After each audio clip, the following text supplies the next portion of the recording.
Welcome back for the next episode of the Late Breakers podcast, episode 8, I believe that is, or 7. Should be 8. We will... It is 8. It is 8. We've been doing this for a Mm-hmm. while now. And we've got... we just come off the back of the... what we would call Brazilian Grand Prix. As usual, we're here with Nash today. We How's it? Yeah.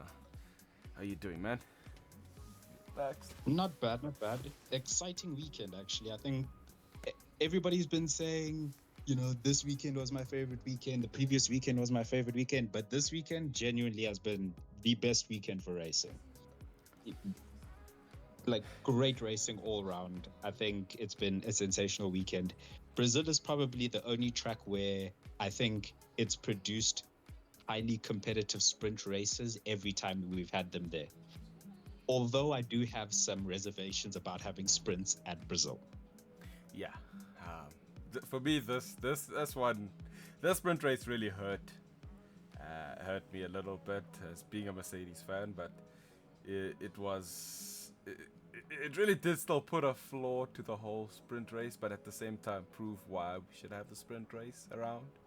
Right, which is more like we will get to Mercedes and that, and the reason why I think it's a bit of a flaw when we speak about Mercedes later on. But it was the first thing I want to really address. Right, was the biggest elephant in the room. Right, the race direction of Brazil. Right, that was atrocious. Right, I think it's getting. Mm-hmm. Overall, I think race direction has been terrible all season. It genuinely hasn't been good, but the reality is this is where we're at. And unfortunately, it seems as though everybody that they keep picking to do race direction just seems to not do an effective job. No, but you see, the thing is, I feel like whoever they picked for this weekend, right? I feel like it was their first time, bro.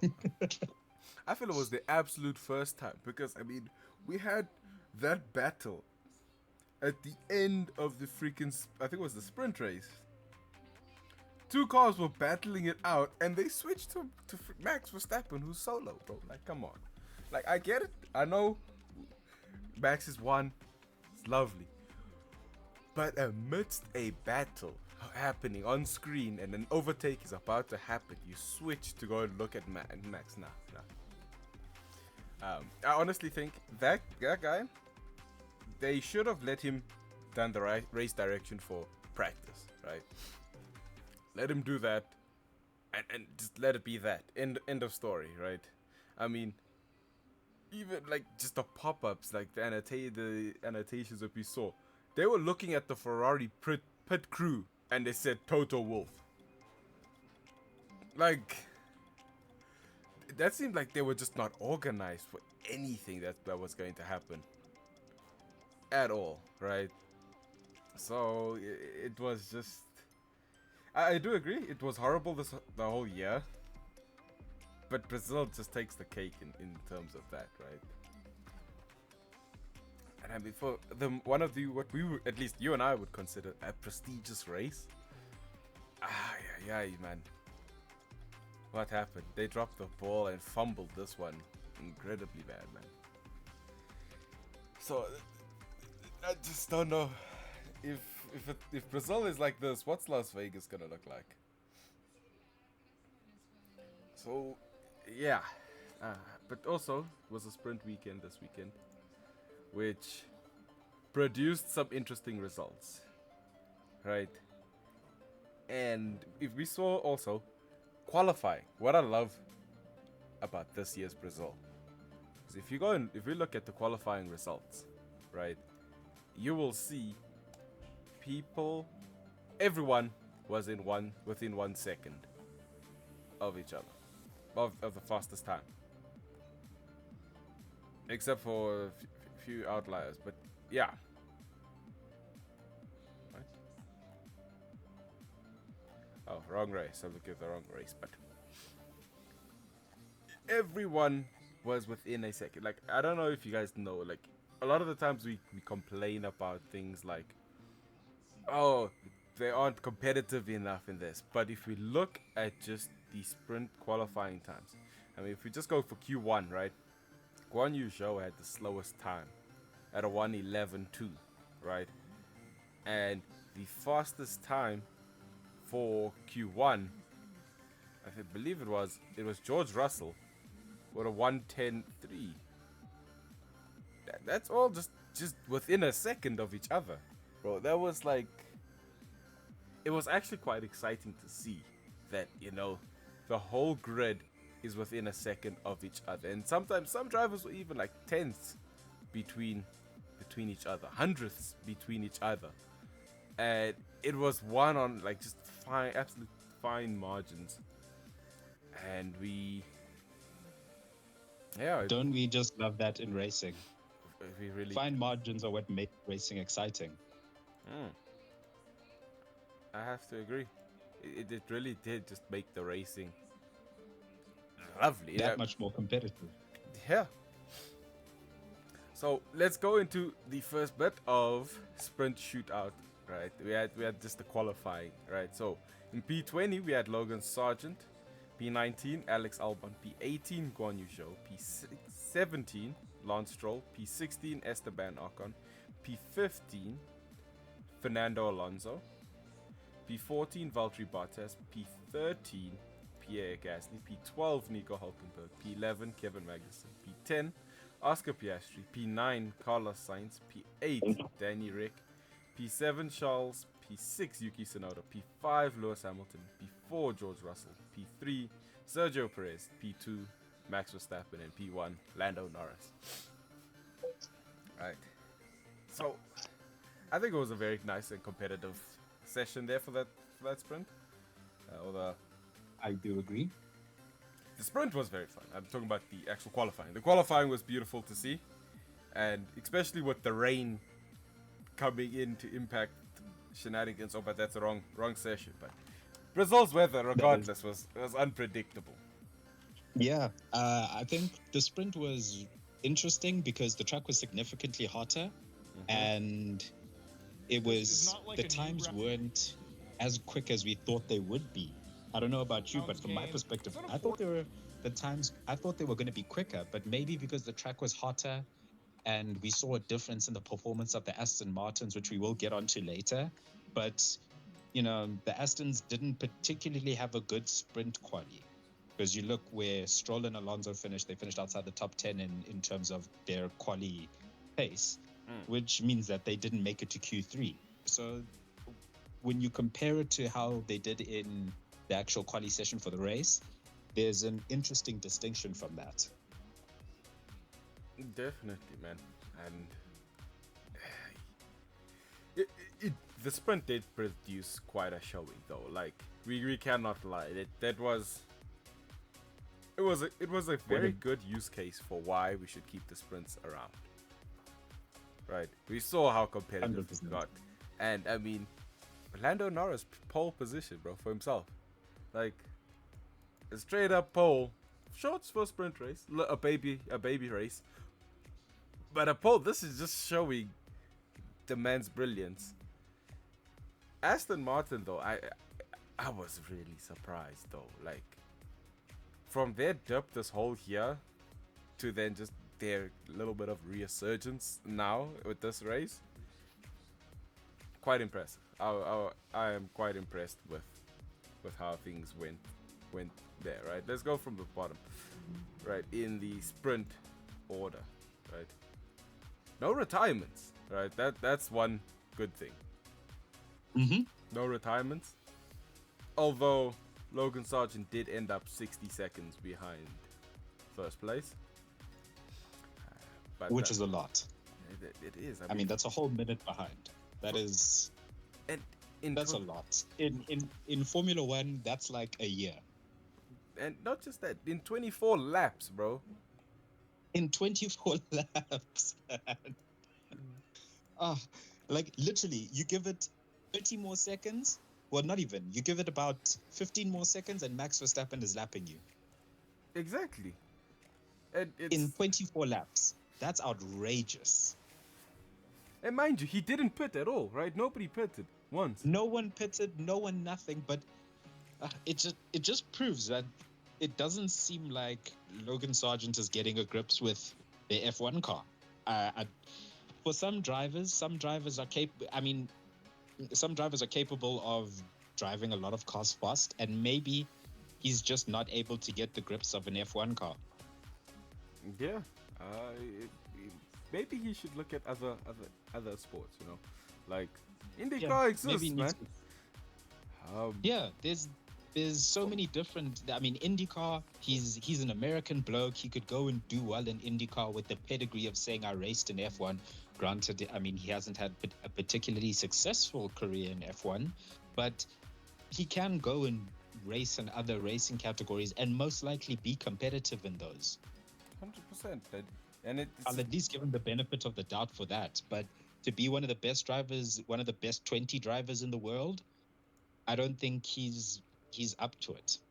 He's just not making the cut for it anymore. And it's just not there. He could, I see him, like even Formula E maybe, you know, he could join some Formula E, do something there, right? I don't know. I've got a weird taste in my mouth about Formula E since Nick de Vries, man. Hey man. I mean, because if you look at it from the perspective, Nick de Vries failed in F1, won in Formula E. Stoffel van Dorn won in Formula E, failed in F1. Nelson Piquet Jr. failed in F1, won a world championship in Formula E. Sebastian Buemi failed in F1, won a world championship in Formula E. So there's a lot of question marks. So maybe Logan can go there and win a world championship. You never know. You were saying the rest to win a world championship. He could go to Formula E and do it. Exactly, bro. And like, I would fully support him in doing that, man. Like, that would be sick to go. I raced in Formula One, not yet my pedigree. Come to Formula E, dominates everyone, wins it world championship. I'll be like, damn, just don't come back to Formula One, bro. Like yeah. Don't get too big for your britches, my boy. Yeah, like, you know, as well as a little bit of he's got a little bit too much arrogance there, right? We were like, I was watching the stream with I Am Speed, and after his qualifying, right, he was just there like, yeah, you know, if the horses didn't get in my way, I was gonna make it out of Q1. And it's like, hold up, my boy. Alex had no interference at all, right? And he wasn't making it out of Q1. He came back and was like, yeah, no, the car just didn't have the pace. If Alex is gonna say the car did not have the pace as well as the yellow flags, how are you going to get out? Right? Alex is dominating. Between him and Alex, it's the highest head-to-head difference. Alex is just destroying him in the head-to-head in qualifying and race.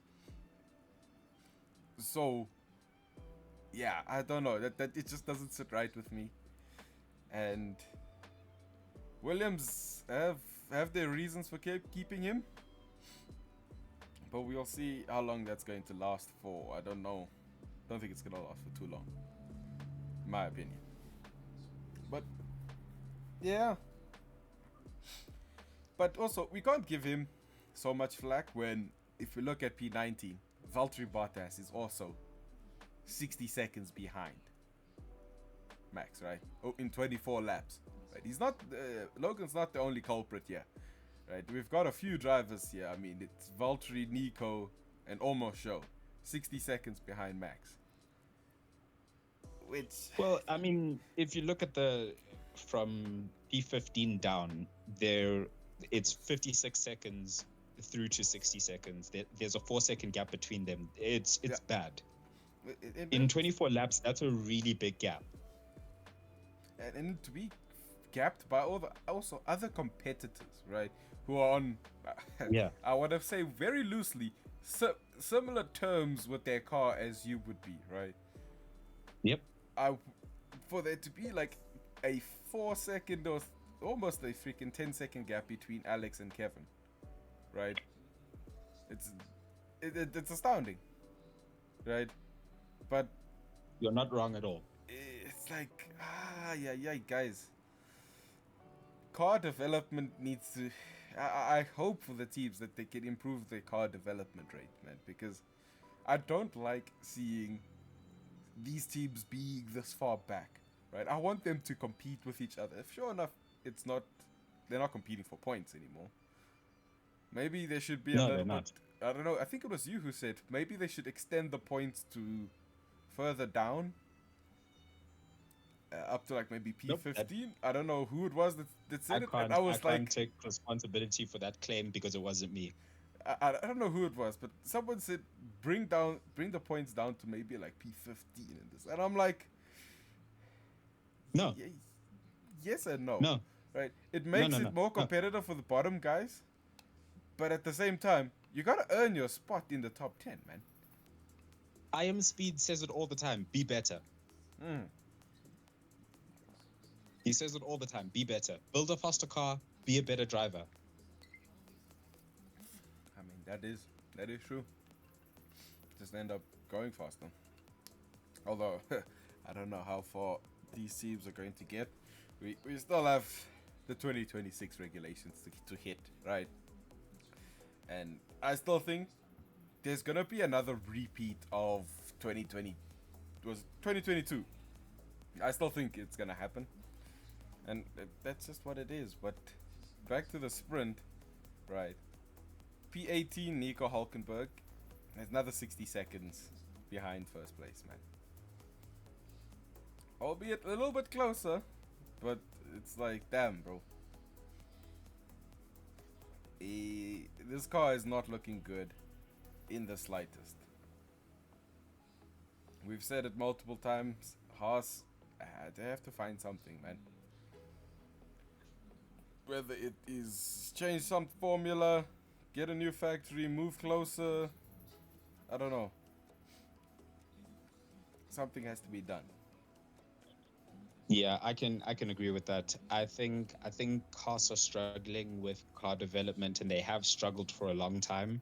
The unfortunate thing is that every upgrade that they bring is so far spaced that they're never able to build on anything, which makes it really hard for them to be competitive at all. Right now, they're sitting at the bottom of the standings in terms of the Constructors' Championship, and I don't see them moving from that position anytime soon. Yeah, I also don't. And I mean, with the resurgence of Danny Rick, it's just shooting them further and further down the field, bro. You're just bleeding. So, yeah. I think they've got a good set of drivers, right? Who can score them some points. Nico's incredibly fast. So is Kevin when he's on his warpath on that day. Mm-hmm. But the car concept is just eluding them. And I think they also just space their builds out so far that it's just like, oh, let me go and do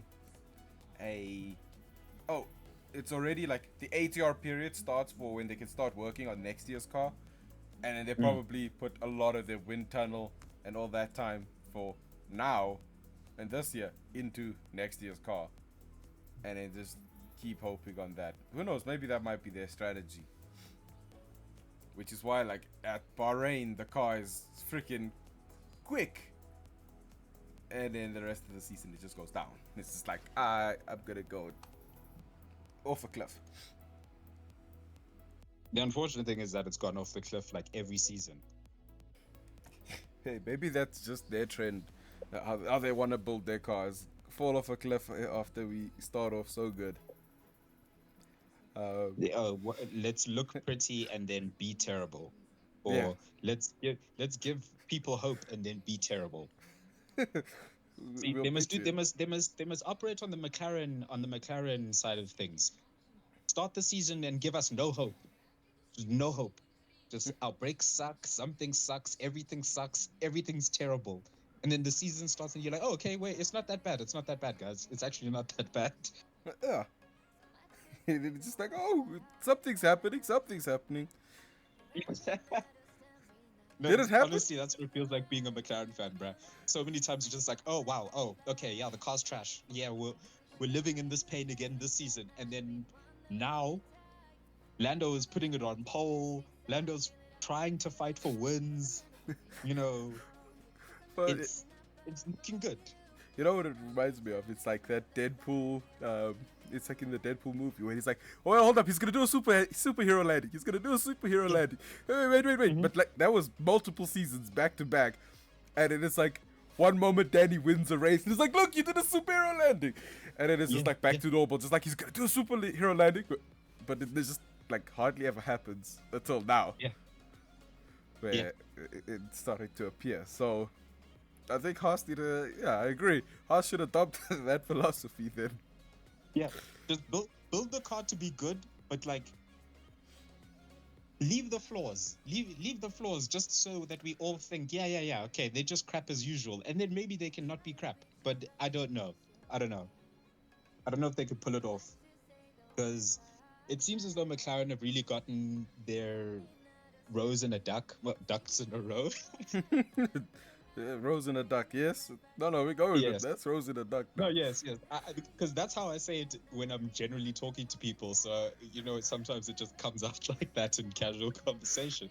So, I mean, in all honesty, McLaren have been really good, but Haas have just been struggling. I mean, and the problem is that they've been struggling for so long. They're kind of in that Williams situation of a few years ago where it's just like, are they ever going to be able to move forward? And I don't know if maybe they need to upgrade their driver pairing and maybe get another driver that can actually develop the car a little bit more consistently. But I don't know who's available to do that and who wants to jump into a Haas to do that. Yeah, bro, that's a wishful project right there, you know? It's like a massive wishful project. I mean, we look at Valtteri Bottas. Valtteri didn't even go to the Haas's, bro. He went to... No, when you said that's a Wish project, in my head I'm thinking it's like you ordered a car from Wish.com and you got the Haas. You ordered an F1 car and you got the Haas, and it's like, oh damn, okay, this is what we're living through this season. It's like, through technicality, it's an F1 car, but it's like, yeah, do you want this F1 though? car? Do you want it though? Like, are you sure? Maybe not. You know, Yeah. yeah, and look. I like Nico Hulkenberg. I like Kevin Magnussen. I think they're really good drivers, but I also don't think that they're the best drivers.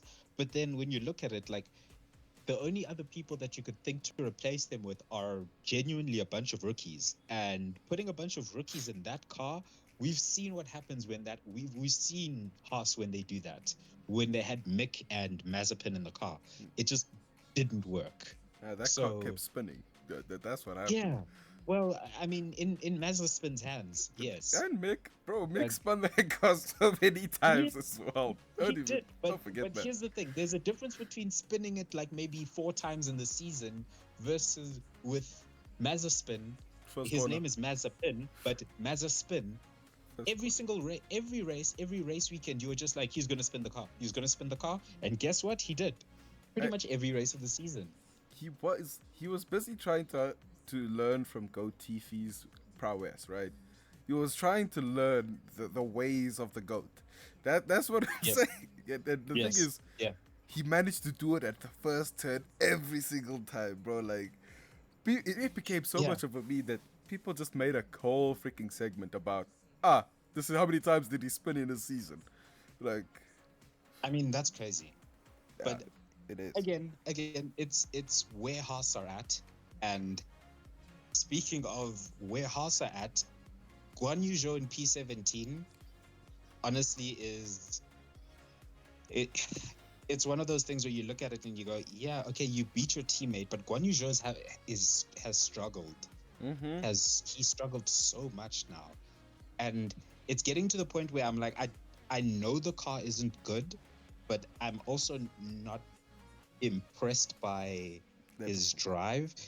And also, yet again, as we've said about him and Valtteri, even though they have the most beautiful livery on the cars, him and Valtteri are yet again anonymous.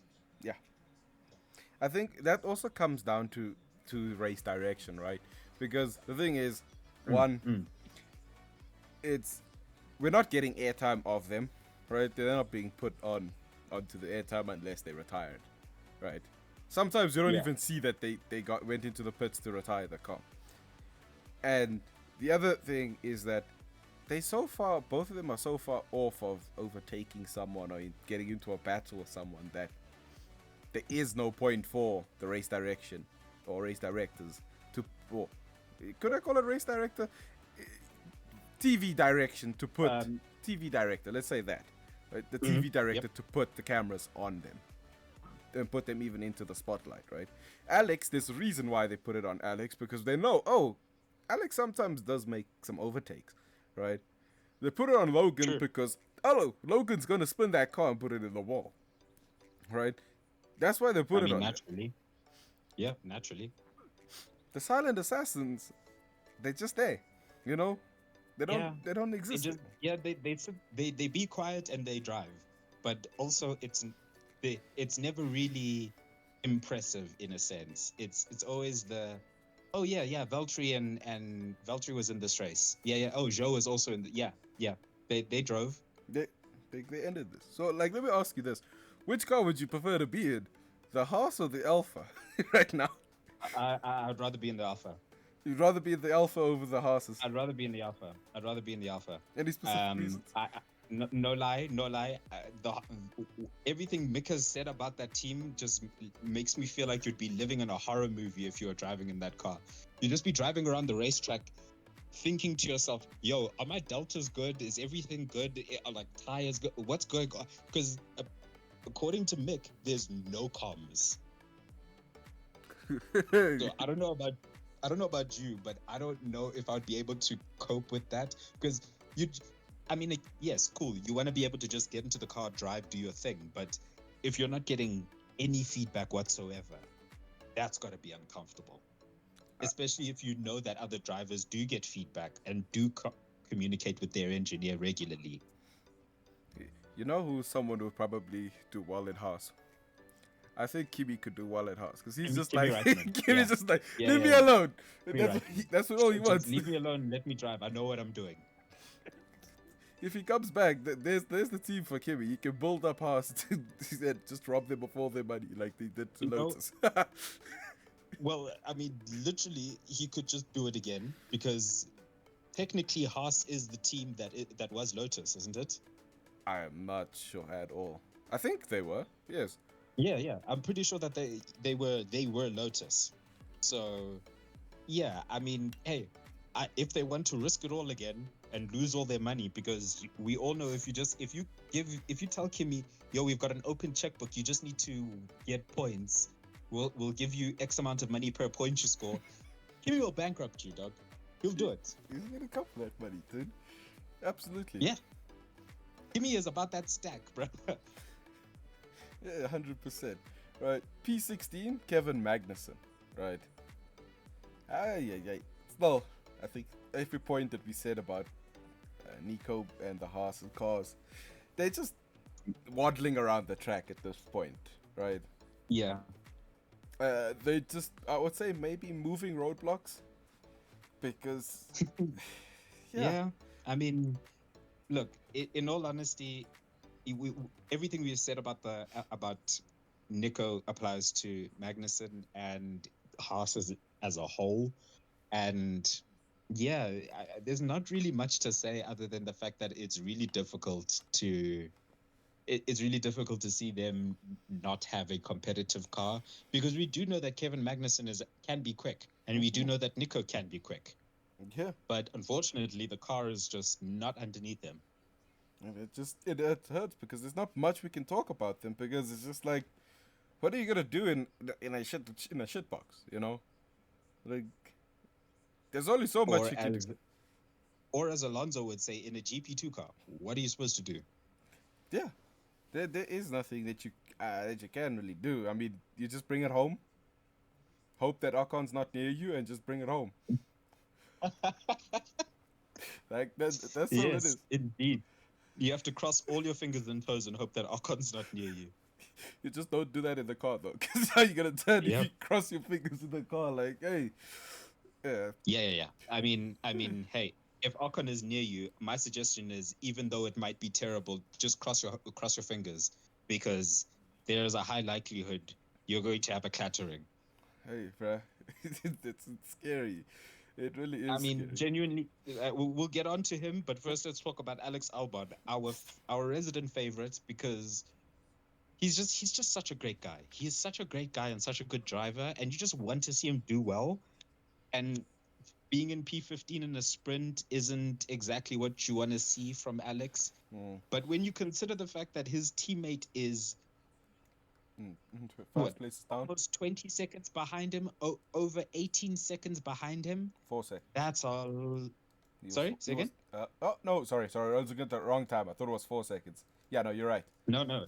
Yeah. He's 18 seconds ahead of his teammate in a 24 lap race. That's a huge gap. That's a huge gap. He's almost got a whole pit stop in there ahead of his teammate. Yeah. And this is at a track, mind you, where the Williams isn't necessarily supposed to be the greatest at it. Sure, we do have two Yeah. really long straights, but we do know that they are running that Mercedes engine, right? And Mm-hmm. Brazil is the weakest country for that Mercedes engine. That Mercedes does not like Brazil at all, which is kind of scary because if they can bring that engine also here to South Africa, that's not going to be the greatest as well for them. But yeah, I mean, here's the thing.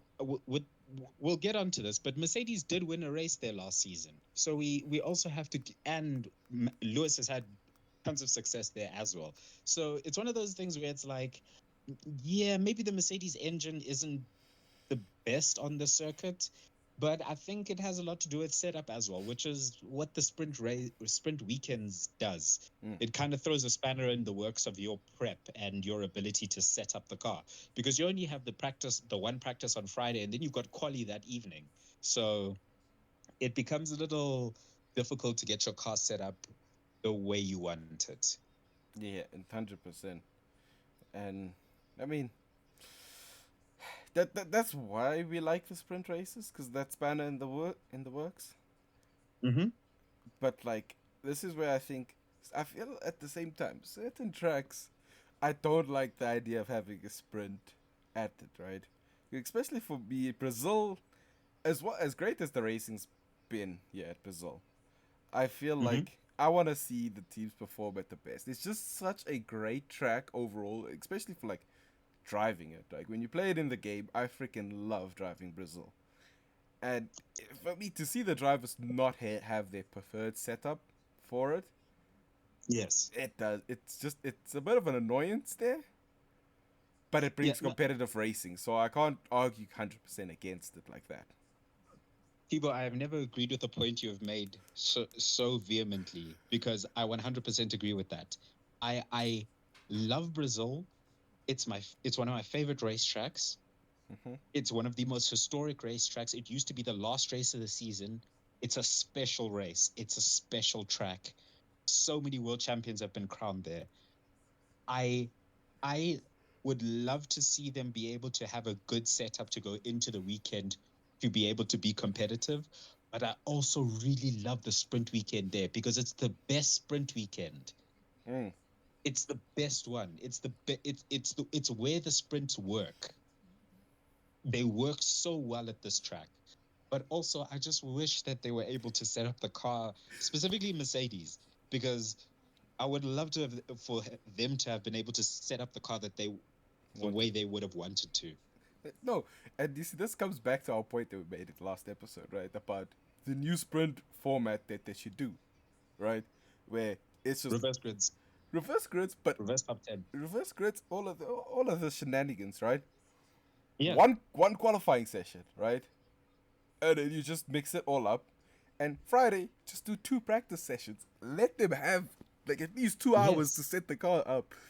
And Yes. after that, at that point, it's like, look, you had 2 whole hours to set the car up, Yep. as well as the in Yep. between break to still configure the car, right?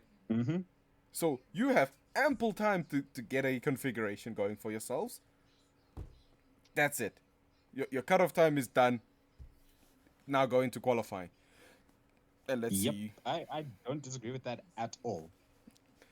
And it would bring, oh, especially for Brazil, dude. Like, imagine. I just wanted to think about, like, imagine how much more competitive it would have been it had the Mercedes been there. I think Fernando, Lewis, and Sergio. I know I'm jumping to the next to the actual race itself, but that battle would have been mint. It's the word I want to use. It would have been the Yes. greatest battle we saw this year. And that's the correct term to use. It would have been mint. It really would have been. Absolutely, but okay, let's get back to the sprint though. Esteban Indeed. Ocon in P40, the walking, I know, the spinning roadblock. The spinning roadblock. Oh, The new Grosjean. the new Grosjean, dog, and the And lack of who knew that he was also going to be French? it's always the French, bro. It's always the French. Hey, whoa, hey, let's not start cultural wars here. But you know, there's a certain thing that Jeremy Clarkson said about French people and the way they drive their cars. I didn't say it. Jeremy Clarkson said it. To anyone that wants to come at me, Jeremy Clarkson said it. But also, when you watch Ocon drive, you kind of feel like he's not wrong. Nah, Jeremy isn't wrong about it, man. I mean, for me, it's more also the lack of accountability, man. Like, Oh man, we it is saw, atrocious. we saw the onboards, and it's like, how can you come and see the onboards and then tell us, I didn't lose the car? Huh? So for people that don't know what we're talking about where Esteban Ocon was doing a hot lap. Well, I think he was doing Flying. an opening lap, his He's out flying lap. lap. No, And he was doing his flying lap. okay. And then he lost it a bit on a corner. Alonso gave him space and he literally smashes Alonso's front left wheel and tumbles into the wall and then blames Alonso. Alonso gave him room because there's not.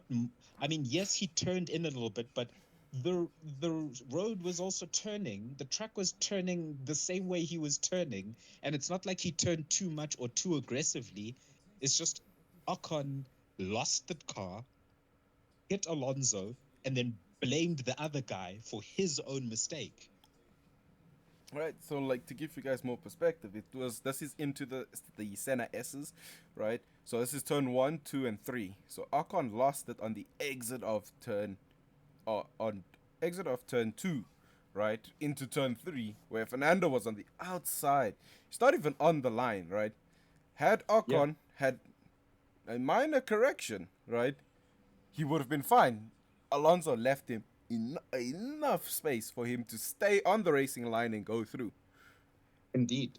And then you look at the onboard, and in order for him to catch the car, right, he goes like basically full 90 degrees to the right. He does a full lock on the steering wheel. What? And I wouldn't say full lock, but 90 degrees. It looked like it. I mean, well, it looked, yes, okay, fair enough. But to be honest with you, it looked like he went full lock. When you watch it in real time, it looks like he goes full lock and then 90 degrees. 100%, and so, it's just like, and it's just a bad look because it, as you said, the accountability is just, it's taking no accountability for your own error, especially against a world champion like Alonso, who doesn't make mistakes like that. It's really a travesty. It is, man. It really is, and I mean, look at his pace in actual sprint. He was nowhere, man. He had no pace at all for the sprint, to the point where I think, did he not have to start from the pit lane? I think he started from the pit, but either way, Ocon just didn't have nothing. Yeah. So 100% agree. He just sat there, strolling and twiddling his thumbs in the race. I mean, Alex was starting to catch him by the end of the race, right? Yeah. Had the sprint gone on further, Alex was gonna be right on him. I mean, Alex is just outside the DRS for Esteban when the race ended. So yeah, it was just a matter of time, and it's scary. No doubt. Because, like, I mean, if we go talk about like Alpine, that's not where Alpine want to be. Alpine do not want to be fighting Williams. They want to be, Of course not. But you want to be fighting the front runners, Mercedes. You don't want to be fighting at the back of the pack. Yeah. So it's just absolutely saddening to see. As well as his teammate in P13, Pierre Gasly. Gasly, I think, was very quiet. I was shocked to see he didn't have as much pace this weekend. Yeah, I think the problem is that it doesn't seem like the car is able to. The car is not competitive enough, and maybe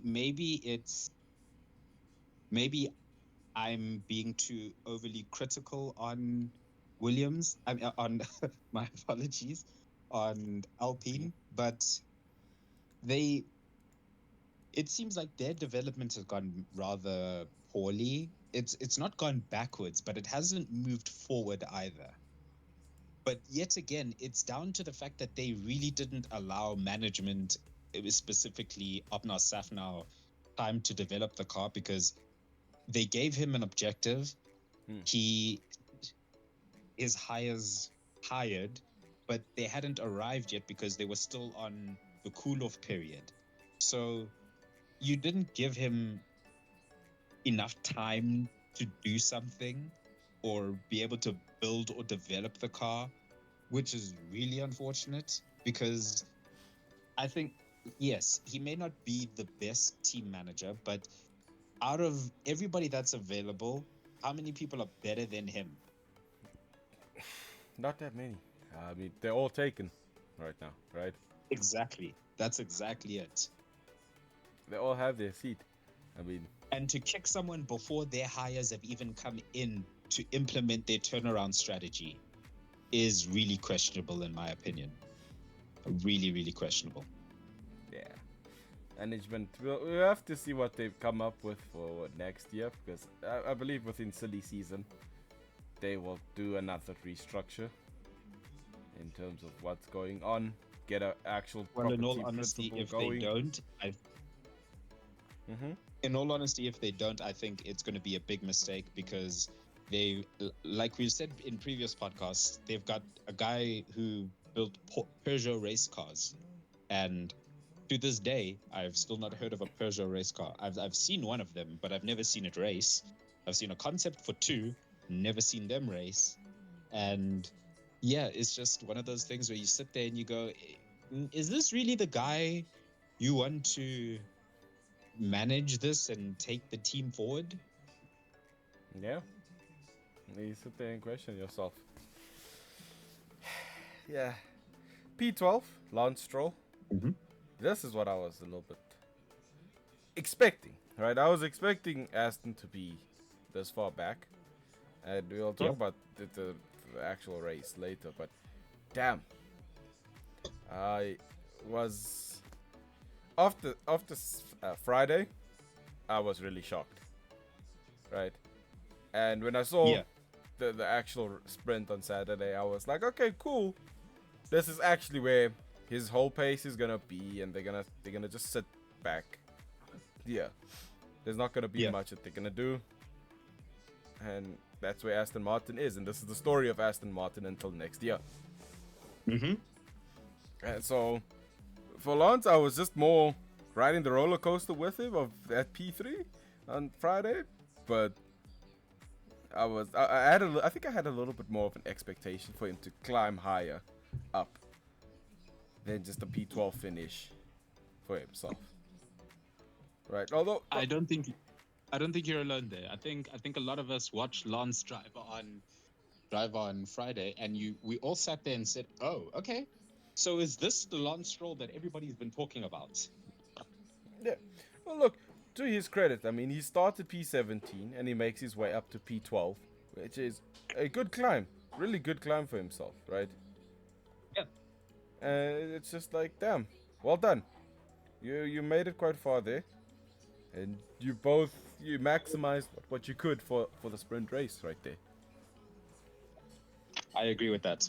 I mean, for the sprint, considering the fact that he did have a tough quali, it's a good finish, especially when you look at it from the perspective of Fernando Alonso finishing just ahead of him, and only he was about 4 tenths faster, which you can kind of be okay with at this point, because you're like, okay, yes, that's it's not terrible, because Fernando Alonso is a two-time world champion, and if he's 4 tenths ahead of Lance, you kind of sit there and you go, okay, yeah, all right, Hmm.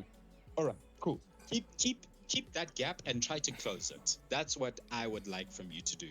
Keep doing that. So from a perspective of looking at it and seeing that Alonso finished in P11, just one position ahead of him, and was only 4 tenths quicker, you can look at that performance and go, okay, yeah, competitive performance from Lance. As a whole, not a particularly competitive performance from Aston, but sprint weekends can do that to you. Yeah, 100%. And this looked like, for me, it looked like a little bit of Stroll finally, I want to use Pokemon terms, evolved, you know? He evolved into his next form. And at this point, now he's gotten, because we saw the whole year, he was like over a second, 1.4 seconds behind Fernando Alonso, right? In a race where Fernando was like maybe P4, Alonso was P5, and he Yeah. was 1.4 behind him. Here we see a case where Lance is just 4, almost 5 tenths just behind Fernando, which is like you can physically still see his car when he goes Yeah. around a corner, right? Once Yeah, you're at 1.5 exactly. in this, it's like you can take a corner and you don't actually see him.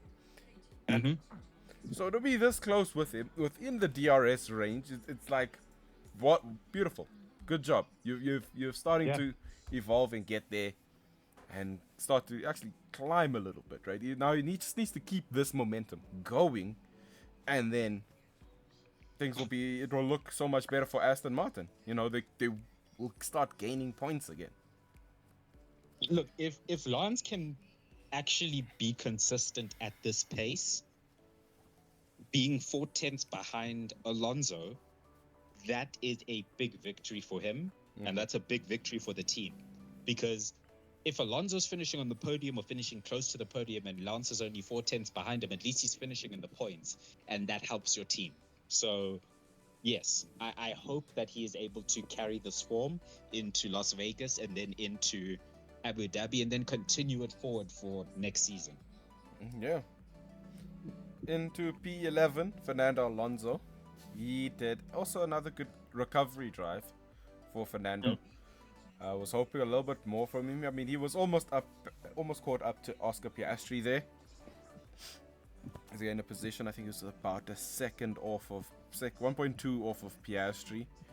So he was making good pace. And I mean, to come back from his starting position, which I thought, if I remember correctly, 15th to 12th, still not a bad climb. Oh, it's not 12th, 11th, pretty good climb. 4 positions gained. That seems good. It's just he needed a little bit more. I feel like he could still get a little bit more out of that car, but I think Fernando is just trying to more take it easy on that car because maybe he doesn't trust it enough, or what. Attention. So, yeah, it was a good drive from Fernando there.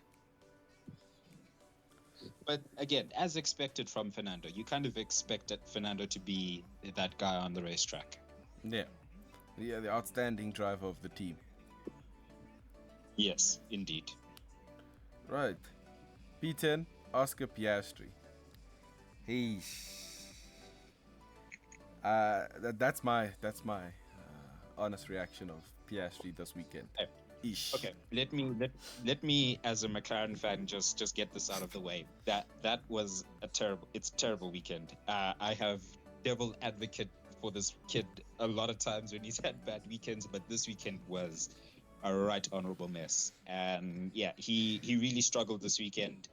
And considering the fact he's got one of the quicker cars on track, we did mention that Lando had pole in the sprint, and for him to not only not be able to be competitive, but also finishing outside of the points on the sprint weekend, it's a tough pill to swallow. It's a it's hopefully it's something that he can now assess, look in the mirror, and address going forward, because this weekend was not competitive for him enough. It was really not competitive.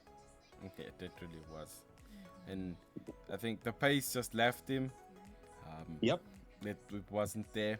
I mean, once again, first time racing at Brazil for him. Yes. But it's like, you showed us that first time at a track don't matter to you before, right? When you have the car. Yeah. And this is a weekend where it just escaped you. I think it was the prep didn't help at all. Yeah. McLaren couldn't get him into the window. I mean, yet again, it's one of those things where you as we said earlier tonight, we love the sprint here, but we also don't, because drivers like Oscar struggled, and it's one of those things where you sit there and you go, what if he had more prep time and was able to set up the car and get a bit more comfortable on track? If it was a normal race weekend, would he have been able to put the car a bit higher? Potentially, but what else will kill you? Yeah. Curiosity killed that cat, man. Yes, indeed. So it just shows it's another bit of the weakness, and it's what we like from the teams to see that, oh no, they can still get it completely wrong. And this is what it looks like, right? When they get it wrong. But it hurts as a fan to just see the drivers just not have a comfortable car. Yeah, I mean, if you're a fan of the team, it really does make you go, man, this sucks. Like, I mean, for me as a McLaren fan, I also love Mercedes, so it's one of those things where you just sit there, and you're like, oh man, this is just a bad weekend for my boys. It really is. Like, you know what's the worst part is? We're feeling the pain of the Tifosi. That's just what we feel. Like, they all year round, you know that meme of why did that sting so much? Why did that sting so much when you said that? Because it's true. That's the problem. It's just like the Tifosi feel this the whole year round, and we just get small instances of it. It's like, oh man. Oh, it couldn't be me. Oh, it could not be me, man. Oh, it could not be me. I could not be a Ferrari fan. No, I cannot. Like, I don't know how Nemesis I don't know how they do it. Like, you Ferrari fans, your souls. No, all I have to say is, girls, if you're out there and you're looking for a loyal boyfriend, find an Arsenal or a Ferrari fan, because those men are loyal. Those men are loyal. Absolutely. Even when things are going wrong, they're still there for you, cheering you. They're there. They're supporting. They're there all the time. Hey. They believe it's gonna come right. But man, like this weekend was really, really one of those crashing down to earth moments for me, because it was a tough weekend all around for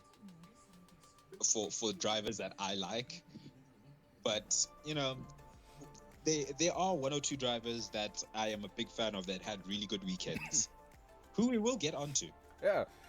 One of those drivers is Danny Rick. I want to actually speak about these next two, right? P9 in Danny Rick and P8 Carlos Sainz, right? The reason why we speak about both of them is because Danny was 3/10 behind Carlos. It was essentially a race to the line between these two, right? And Danny was trying to fight for that 1 point, just to get that 1 point. And this one instance here, right, is why we love the sprint race. Right? It's a race to the freaking line between two cars that have no reason to be next to each other. And guess what? They're racing each other for that point. Absolutely no reason. Absolutely no reason. But then also, when you look at how competitive AlphaTauri was this weekend, that's what really made me excited. I really, really am impressed at the competitiveness of this team this weekend. And the fact that I think having Danny Ricciardo in the team is actually the best thing for the team. I know a lot of people want to give it some caveat and some criticism, but I think Danny Ricciardo has made Yuki be on edge, on his toes, and drive less more aggressively, but also he's trying to put the car in a place that a lot of times it shouldn't be. But I mean, we will get on to Yuki when we do talk about him, because I've got some points that I would like to mention. But I think Danny Ricciardo is helping push that team forward in a positive way, and I'm really impressed with how he's delivered. 100%, man. And I want to say this. I think while Liam came onto the scene for AlphaTauri, it was looking like AlphaTauri still didn't know where they wanted to go.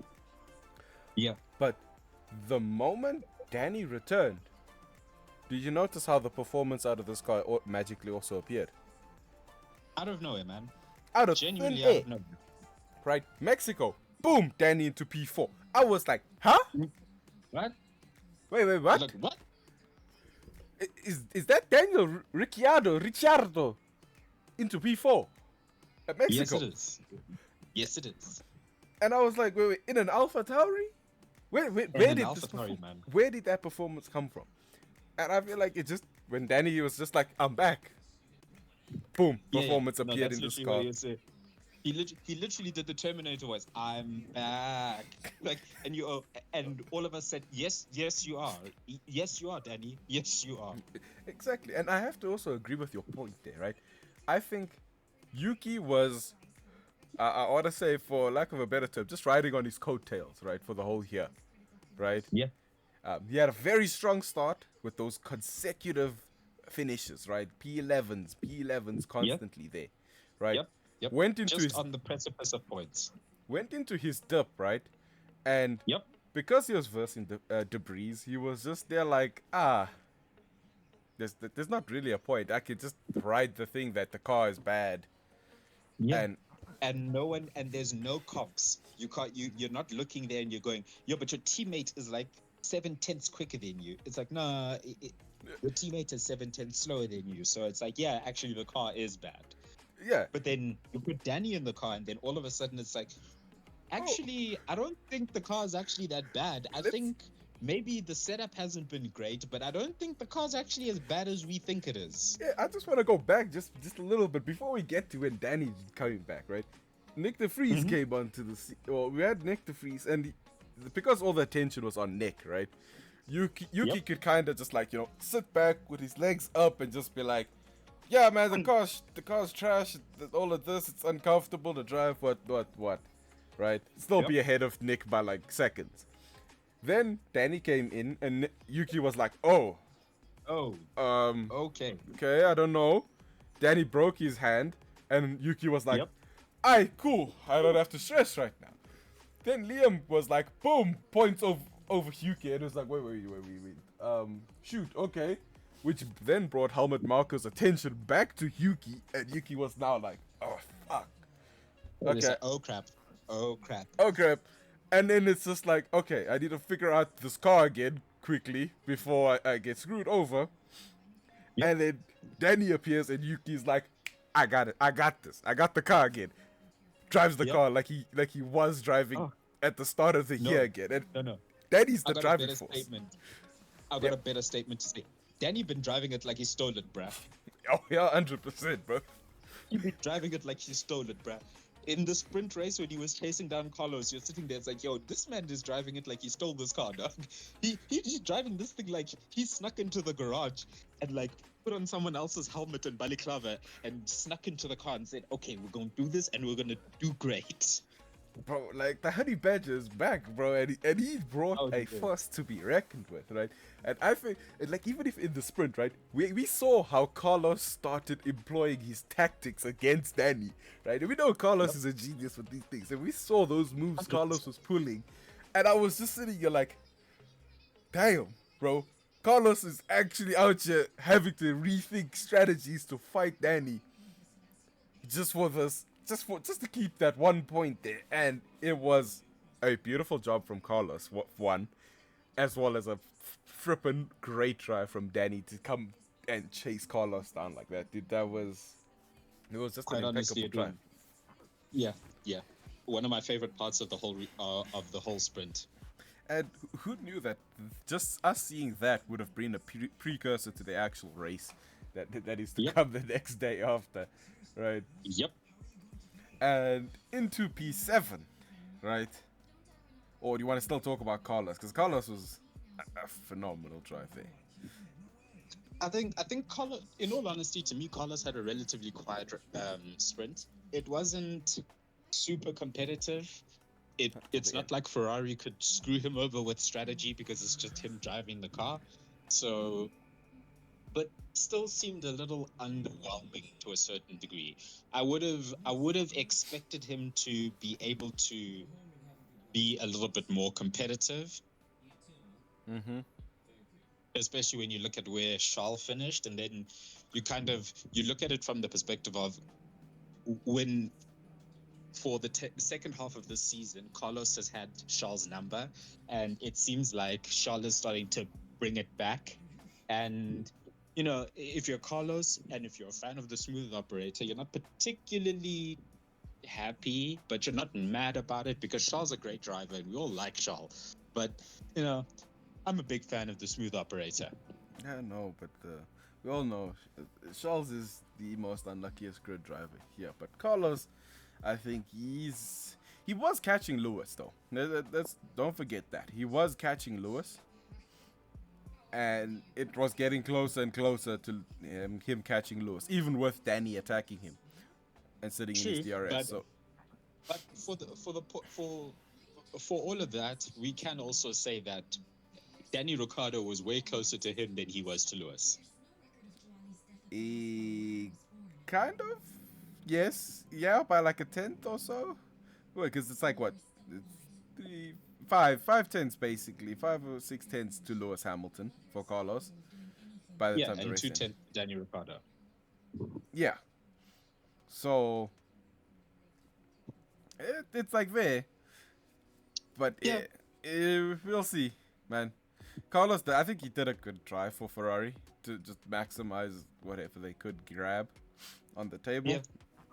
I mean, they did get a point at least, which is good. And Ferrari need well. I don't know if Ferrari particularly need the points because I think they're in a comfortable enough lead, but they want to close the gap to Mercedes. I know that for sure. And yeah, I mean, Carlos had a good race, but it could have been better. But again, it is racing. Yeah, And again, like we're going to get onto this in terms of setup. Carlos's setup may not have been optimized for this race. But speaking of a person who really didn't have a setup that was optimized for this race and this weekend, we're going to move on to the first Mercedes driver, P7, Lewis Hamilton. ouch, ouch, ouch, ouch, bro. Like Yes, yes. we heard him post race interviews. We heard him even post race Sunday, right? Mm-hmm. Yeah, I Yep. mean, he had a statement. His statement legit just said, "I'm glad there's only 2 races left to get rid of this thing." He didn't even say it's a car. He just said this thing. That's how That bad means it you was, know it's not enjoyable to drive. right? And it was what made it worse was just Sunday's race, right? Like, I mean, we saw them both Mercedes. I think it was after like what was that, 6 laps, or no, it was like Mm-hmm. after 12 laps. Their deg was so high that the car fell off a cliff. It really did. In a massive way. In a massive way. I haven't seen that sort of degradation in a really long time on the Mercedes. Usually they're pretty good on their tires, but this weekend it seemed like they were taking pages from Ferrari's degradation handbook and really, really applied it to their car because it did not cope on those tires. They really struggled. Like, bro, like it did not look any sort of fun for the driver. Like, and I mean, Brazil is fun. Lewis loves Brazil, and the car was so bad that he didn't get. You saw his face. He had no enjoyment. There was no Yep. enjoyment from him to drive Yep. this car this weekend. There was like, It was it and was a very bitter boy. yeah, and then what made it worse was just the fact that they got the whole setup wrong for the car, Yeah. and it just amplified everything to be worse and worse, man. And it just left him out in the dust to just fall back further and further back, man. It was painful to see, right? Yeah. And Absolutely was. and also this weekend just showed some also other weaknesses from Mercedes that we saw. Like, We'll get onto the full weakness in the actual race, in the race thing. That I'll speak about that weakness. But Lewis we just saw that there's no hope for this car. He's done with this. Right. On to the other. I can. You wanna say? Go ahead. I was gonna. No, go ahead. I was gonna say on to Yuki Tsunoda. Right. P6 finish for him. Finally a resurgence. Right. We spoke a bit about him when we were talking about Danny Rick and the AlphaTauri. And I'm just gonna say this really quickly. Sensational drive. Mm-hmm. Sensational drive. But I want to point out that there were several moments where I thought Yuki was absolutely going to bin it. But that's what I call the Danny Ricciardo effect, man. Yeah. Yo, I mean, Yuki's out here fighting for his life, bro.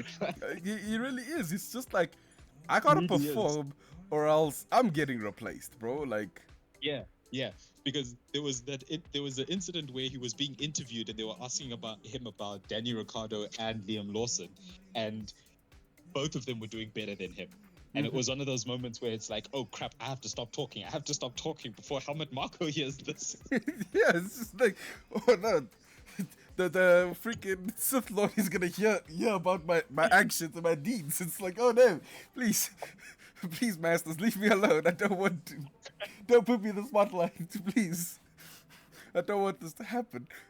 And then what does he come out with? Bam, a P6 in the sprint. Bro. Solid performance, great drive. His overtake of Lewis was clean. Clean. So clean. Like, when I watched that overtake, I was like, where has that Yuki been hiding? Where's that Yuki been hiding? Hey, come back, brother. Please, come back. We've missed more this. of that. Yes, we need more of that. Yeah, we absolutely do, bro. Like, damn.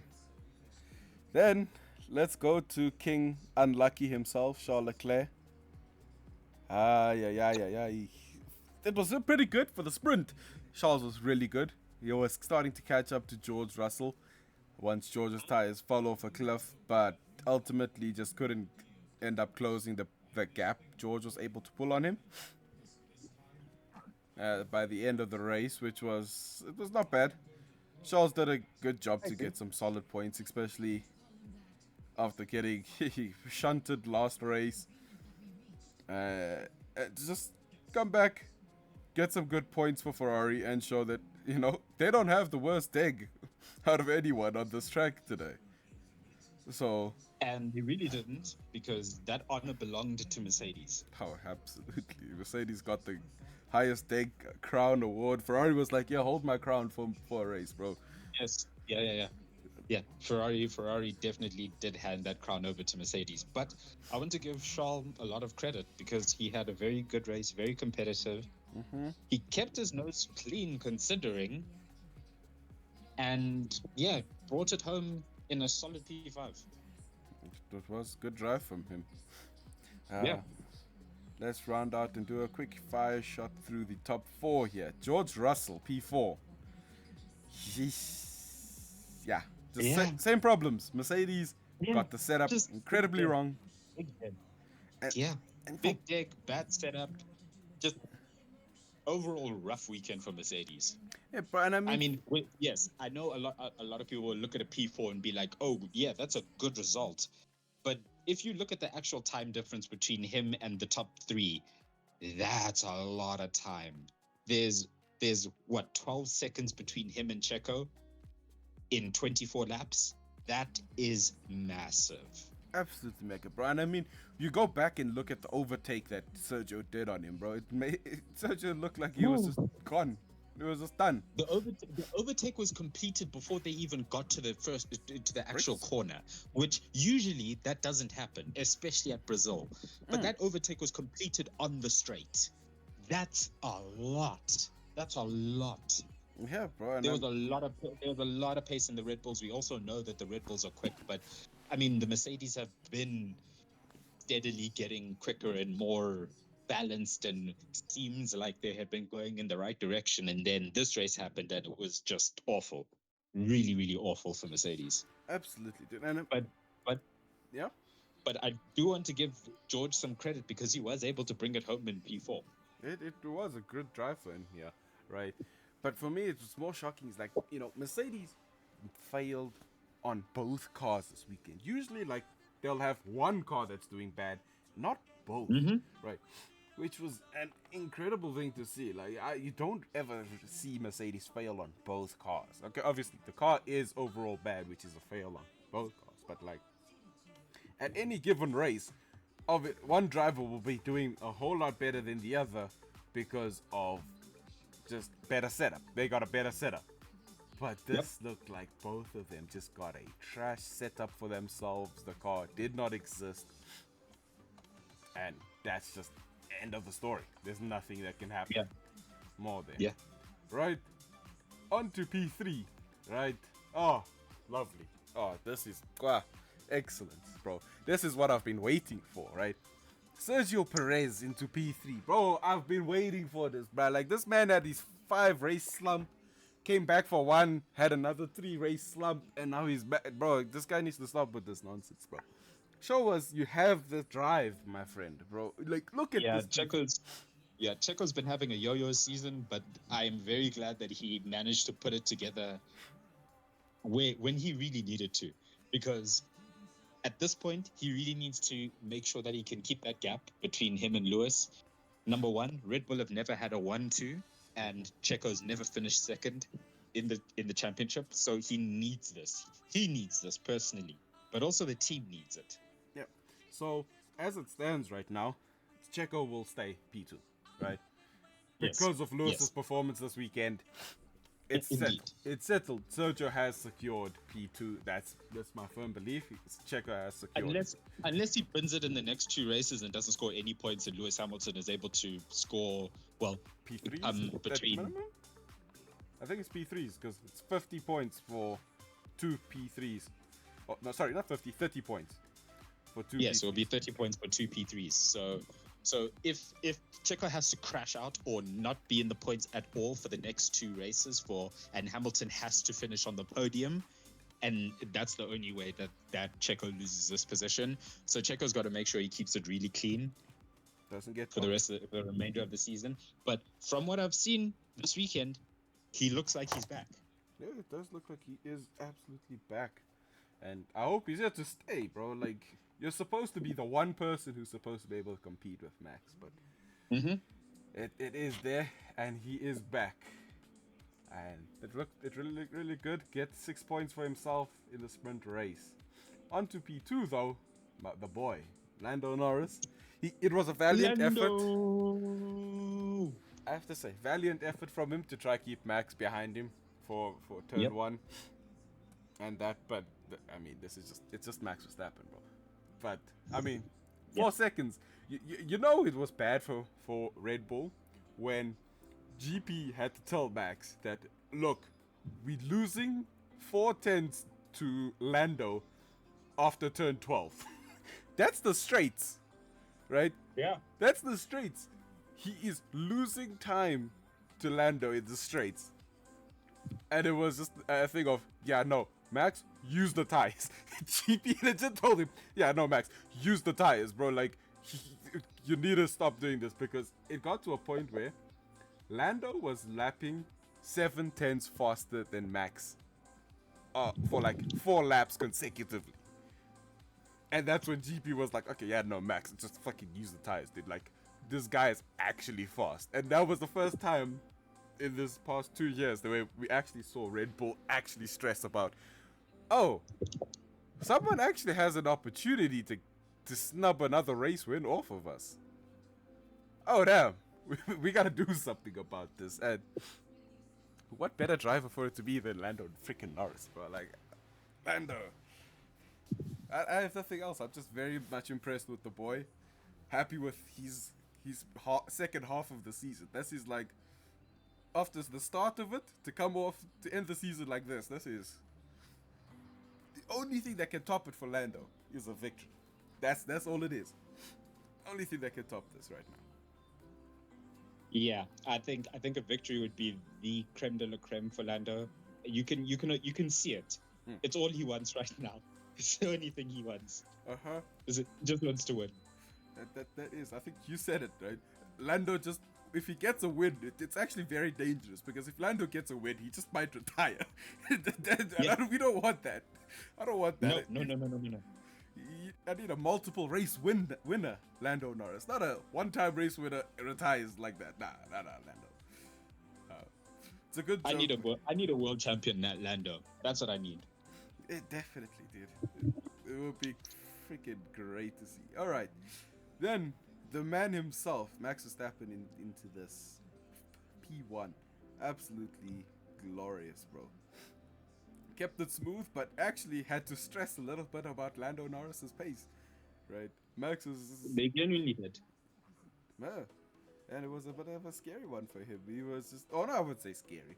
It was a bit of a. Well, yeah. Challenge. I think he had the pace, but I also think that it's a moment of, oh damn, okay, if I make mistakes going through the next couple of laps, I could have Lando right on my tail, and then now we're fighting for a race win. Yeah. That's. I mean, first Max has to make mistakes, which he doesn't do. So there's that. Yeah, it's more of McLaren steps up to Max's plate, and the thing is, I think Max is waiting for it. I think Max is secretly hoping Lando can actually start catching him, so he can have great battles with Lando. And the fact that they're good friends is also cool because they have that respect to one another, and yeah, I think next season is going to be exciting if Mercedes and McLaren can get their rows in a duck. Yeah, ducks in a row. Yes. Yeah, that's what I said. Yeah, definitely, 100%. So, on to the race result. Sorry, qualifying first for the race. We didn't even do qualifying for the race. But either way, Pete, you want to go take us through the qualifying? I shall. Lovely. In qualifying, in P20, we had Guan Yu Zhou. P19, we had Logan Sargent. P18, we had Valtteri Bottas. P17, Danny Ricciardo. P16, Yuki Tsunoda. P15, Alex Albon. P14, Kevin Magnussen. P13, Pierre Gasly. P12, Esteban Ocon. P11, Nico Hulkenberg. P10, Oscar Piastri. P9, Sergio Perez, disappointing. P8, Carlos Sainz. P7, Lando Norris, very disappointing. P6, George Russell. P5, Lewis Hamilton. P4, Fernando Alonso. And the shock for me, P3, Lance Stroll. P2, Charles Leclerc. And P1, obviously, Mr. Max Verstappen. Before we get on to the actual result, I just want to talk about Lance Stroll. Yep. That's the most impressive qualification from him in a long time. And the fact that, number one, he beats his teammate. Yep. Number two, not only did he beat his teammate in Q1 as well, he was slightly behind him in Q2, but he managed to beat his teammate, two-time world champion Fernando Alonso, the guy who beat Schumacher twice. I always have to say that because it's a super impressive stat, dude. That's super impressive. Yeah, I agree. So, yeah, big ups to Lance Stroll actually flexing daddy's money in the right way. But I want to preface this. You must remember, right? One of the times when Lance Stroll is actually a freaking good driver is when the track becomes wet, right? There was this moment. It wasn't wet. Yeah, no, definitely. But there's moments of this brilliance where Lance Stroll, when the track becomes wet, right, and it's going into that changeover period where Lance is just like he ascends and he just becomes a good driver, and he's just like, yeah, I'm fast. Like I got some pace in me here, and he just does the job. Like we saw on that. And you sit there and you go, where has that been the whole time? Exactly. And we saw, right, Max was understeering on Friday, right? We saw it, and Max don't understeer. Let me tell you this now, ladies and gentlemen. Max don't understeer. Never. Nope. He oversteer You don't do that. all the time. Man loves the oversteer. Understeer. You'll rather be caught dead than see Max understeer. And this was that case, right? The track was like I'm Speed explained this to me and Nemesis, right? It was a thing where the track is wet but not wet, right? Yeah. Because of the humidity that's on the actual track surface, it was Yeah. like a dew-like. It's almost like dew was sitting on the track itself. So the tires and the slicks weren't gripping like they were supposed to. That's why we saw like Oscar slide off and get sent flying, right? And Yeah. it was just a thing of, oh, it actually is wet, and I was just like, for Lance in that type of condition to end up doing what he did, I was just like, damn, bro, well done, big massive props. It was so big that you can go find the clip. Max and Charles were gossiping to each other about Lance Stroll's P3. You can see it in Lance's interview. They were both pointing at him and then they turned away immediately. And they're going on like, They were like, how? How did this guy? How? Him. How? Someone explain to me how. That guy over there, pointing at him. That guy. How did that guy do that? that's impressive. That absolutely impressive. So like, I know we give Lance a lot of flack, but that, guys, we have to give him. I mean, deservedly so. He does deserve the flack that we give him. Yeah. But we also going to give him the flowers when he deserves it. And this weekend, he deserves flowers, man. He really does. Absolutely, man. So, on to the race results this week.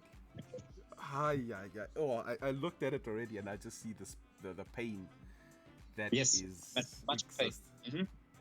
Yeah. The king of unlucky. On the formation lap, had his hydraulics go and give out. Bro, Ferrari.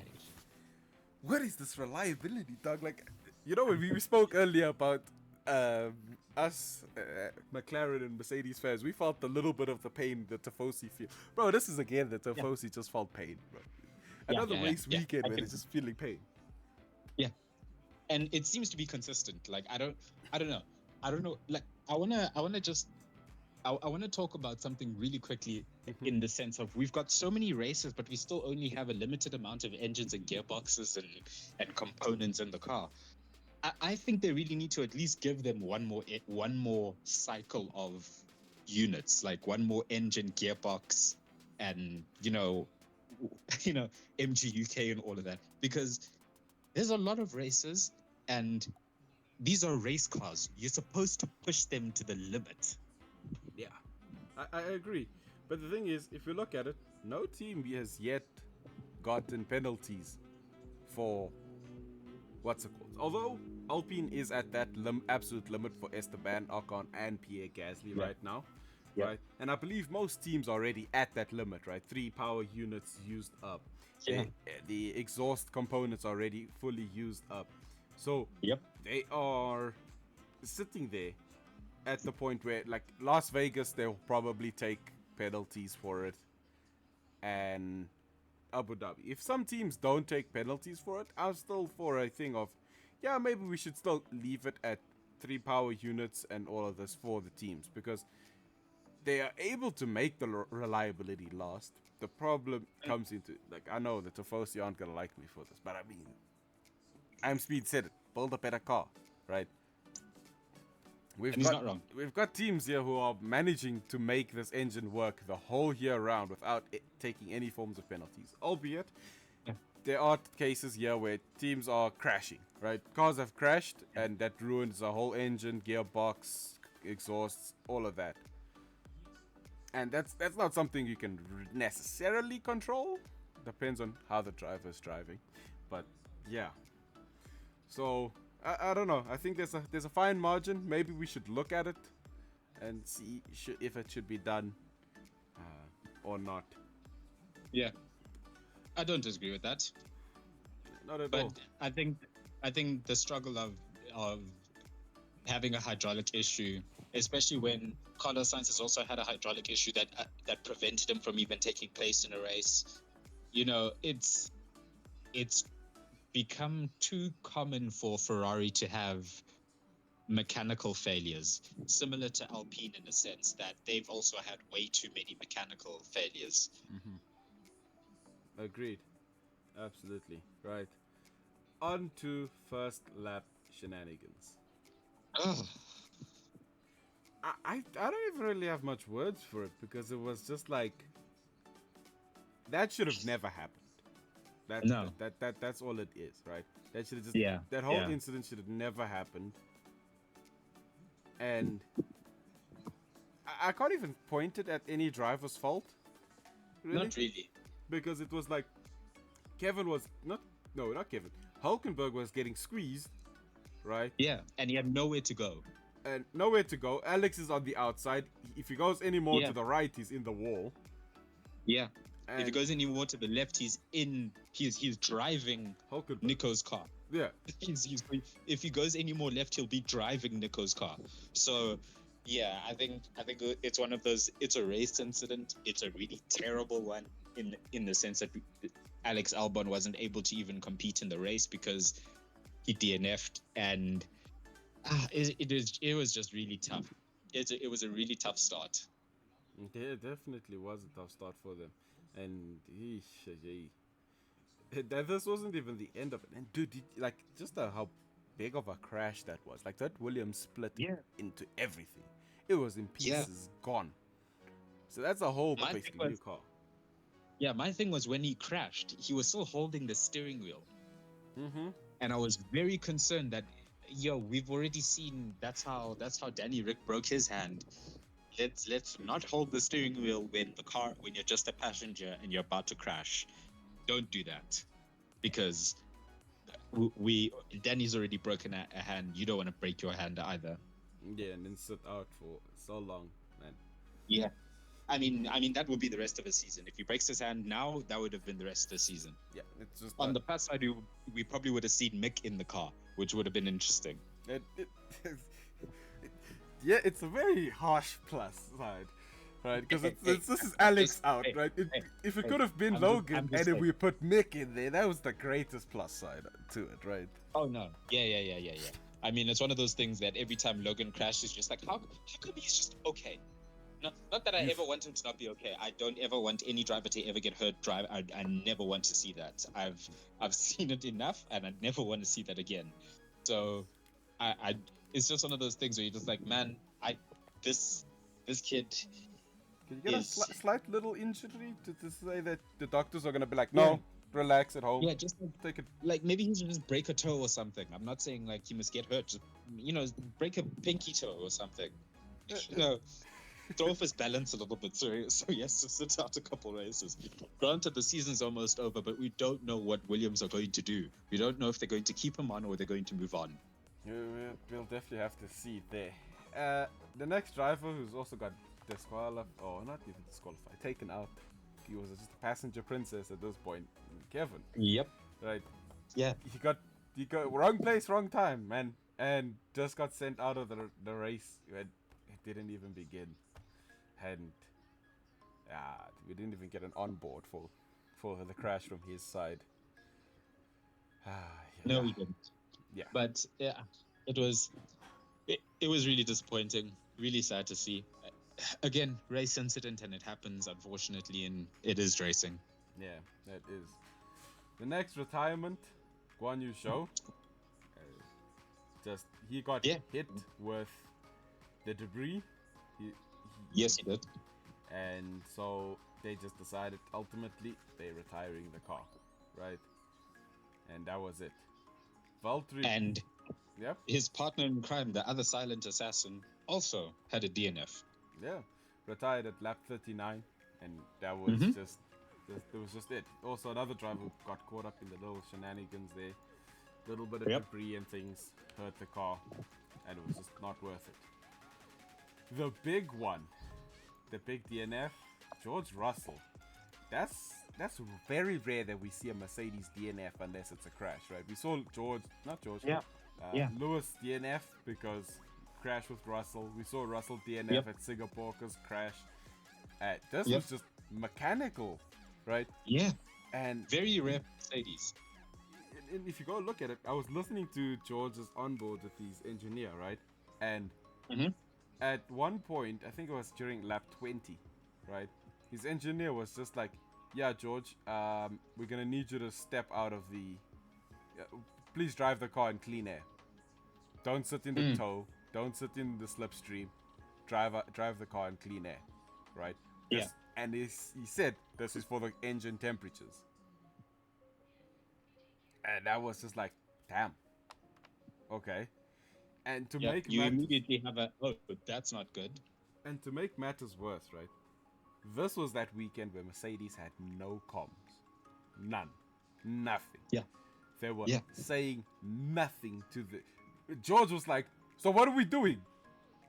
Yep. No yep. reply. Multiple times. Not even a confirm. It was just like we're discussing that, George. Done. After that, Oh man, and you know when it was him sitting behind Lewis, and they should have inverted positions because it seemed like George had more pace than Lewis, and we saw that in the sprint where they finished. George finished in P4, Hamilton finished in like P7, but what we saw this week, what we saw on Sunday was a just lack of communication from Mercedes side, from the garage side, because they really should have inverted positions and let George go, because Hamilton was in no man's land for a large portion of that race. yeah, he really was until he started getting overtaken by everyone, and Yes. that's the one thing there, and it was just really sad to see, dude, that Mercedes had no comms, they had nothing, they were saying nothing, and really just doing nothing, right? Yeah. I mean, even Toto Wolff was just like, yeah, apologies, Lewis, that you had to drive this thing. It's almost done. Yeah. It's Yeah. absolutely done. I think Lewis can't wait to get out of this car. Oh, he really can't. Right, on to the first driver who actually finished the race. I am Oscar Piastri. I am absolutely disappointed in the rules. Yeah, me too.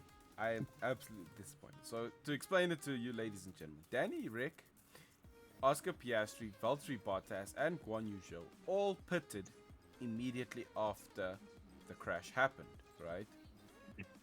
And no But other that, driver. that was because they did take some damage. Danny Ricciardo and Oscar Piastri took some damage. Yep. Oscar, I'm not too sure what damage he took, but it Rear. seemed like some rear wing or rear end damage. Yeah. And then with Danny Ricciardo, we saw after the accident between Albon and Magnussen, one of Magnussen's wheels, I believe, or Albon's. it might have been Albon's wheels got detached and flew and smashed on Danny's wing and actually broke it.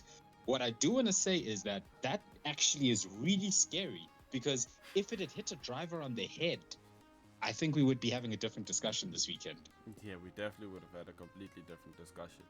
That Yeah, was very fast. because very fast, and with the G's that it was carrying, did so much damage to that rear wing that you kind of look at it and you're like, I'm very thankful that it didn't hit a driver in the head. Yeah. Very thankful that it didn't hit a driver in the head, because that we could have been having a different discussion this weekend. Yeah, 100%. So in terms of Oscar, what happened was Magnussen ended up hitting the rear of Oscar's car, so that his front wing hit the rear, so it's like the rear beam wing that they'd use as like the second rear wing there, as well as the floor got hit there from Oscar. So McLaren were trying to work on that. And so to explain the rule to you, ladies and gentlemen, is that after those drivers, Valtteri Bottas, Guan Yu Zhou, Danny Rick, and Oscar Piastri all pitted, all the other drivers stayed out and did an additional lap while being behind the safety car, which ultimately resulted in Oscar Piastri and Danny Rick being one lap behind everyone. And then they did a red flag, right? Now, here comes the problem. Because Oscar and Danny did not complete the first sector when the red flag came out, they ultimately stayed being one lap behind, even though we now have a red flag, which I honestly believe is that, we've got a red flag. Before the session starts, in full technicality, let those drivers who are lapped do one lap, come back into the pits, and get back into race racing order. It's fine if they start at the very back of the pack because they have to, right? Yep. That's perfectly fine. But to have a race restart where now Yes. Danny Rick Exactly. and Oscar Piastri are sitting 2 laps behind, 1 lap behind. And there's nothing they can do about it. What's the point of them Literally. racing? Exactly.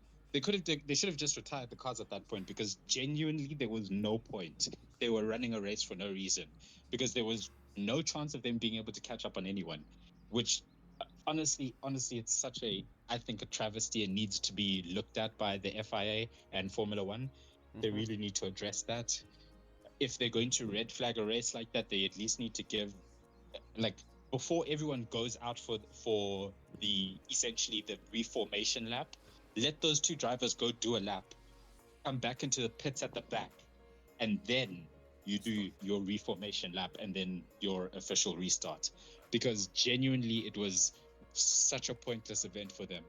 Such a pointless event. It really was. I mean, if you look at it, right, had Danny and Oscar just started from the back, right, Danny would have finished in P10. Oscar would have finished in P11. Yeah. Like, it's as simple as that, right? That's a massive difference. It's a massive difference. Right, that's a driver gaining points. Danny was behind Yuki for majority of the race, right? Had Danny not had the blue flags, pretty sure Danny would have overtaken Yuki and gone off and chased after Lewis Hamilton, right? Yeah. Even with that damaged car of his, he probably would have done it. How far he would have gotten, that's still up in arms, right? We'd have to see. But ultimately, it ended their races, and I honestly thought that the McLaren and AlphaTauri should have just retired the cars then in there, right? Yeah, I agree with that. In complete protest against that nonsense that both of them just can't just do a lap, start at the back of the grid, not being lapped. But yeah, so that is it, and it needs to be re-looked at. Then Nico Hulkenberg, oof, this was a bad race for him, I must say, because to be so far back. I mean, we didn't have that many races this year where drivers got lapped, albeit because safety car came out to save everyone from being lapped. But Nico got lapped and ultimately ended up being almost, I think it was 12 seconds behind Logan Sargent. That ass was nowhere. Absolutely gone. No pace. Everything was dead. Right. Yeah, I think we've spoken about it before during the sprint, but Haas have pretty much been nowhere for a majority of the season, and yeah, I don't know where they're going to find pace. I don't know how they're going to find pace, but it's just it's very tough because Logan Sargent isn't exactly the quickest driver, and to finish 12 seconds behind him, it's really not a good look. It's really not a good, like, what's the term? What's the proper term? It's not a good, like, display, essentially. Well, a good result. That's what I just say. That's it. Yeah, but I mean, it's not even the result. It's not a good display from Haas in terms of any sort of consistency or anything of the sort. And let's be real, if the rest of the drivers that had DNFs actually did finish the race, had Danny Ricciardo and Oscar weren't egregiously penalized for pitting, I really think it would have been a worse race for Haas as a whole. Yeah, I mean, there's a reason why they're sitting in last at the moment, man. Yeah. And it just is that, man. But P11, we have to give props to the boy, Logan Sargent, bro.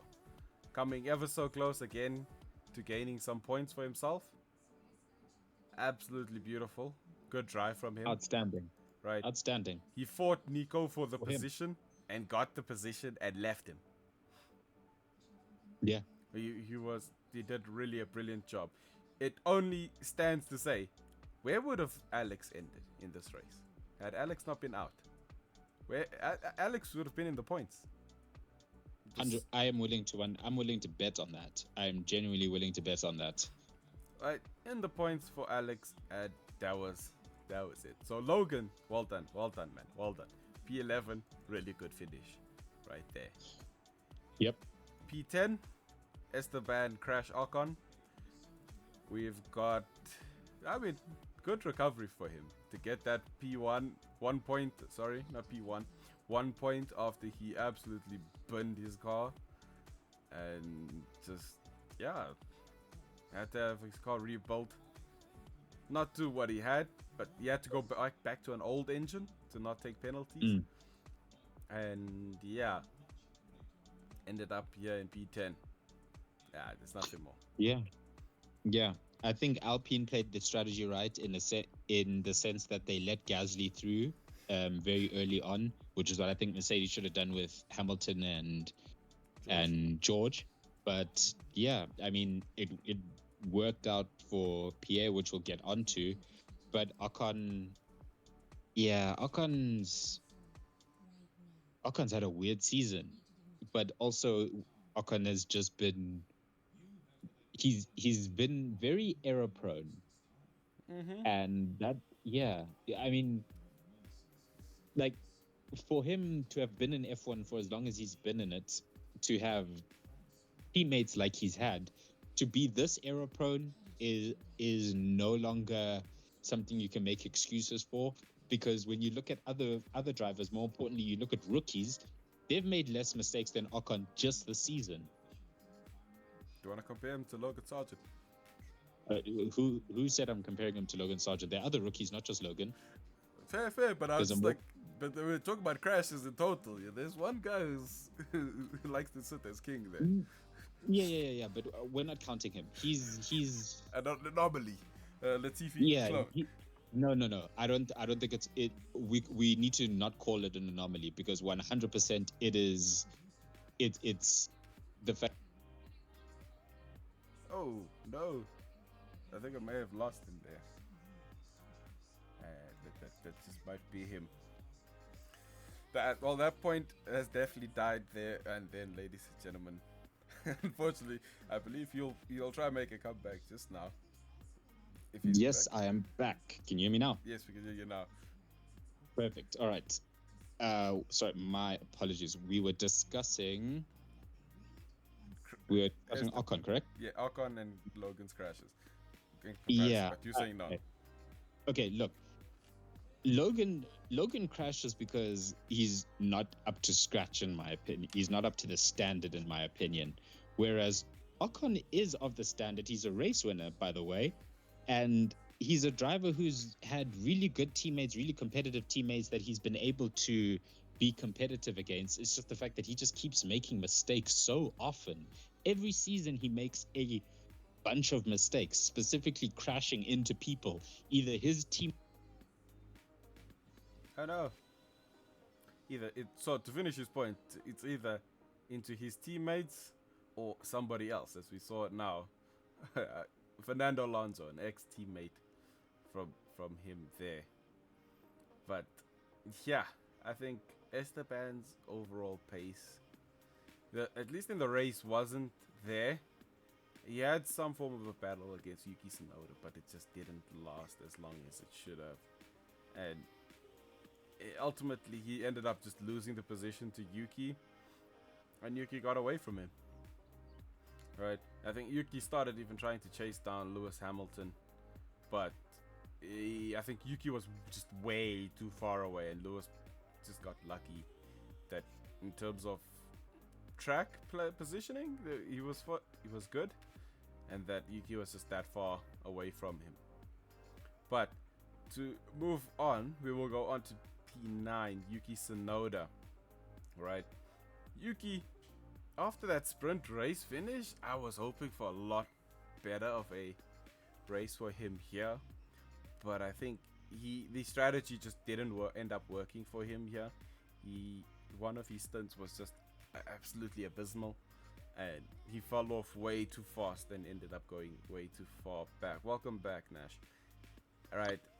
Yeah, seems as though I am having connection issues, but I am back.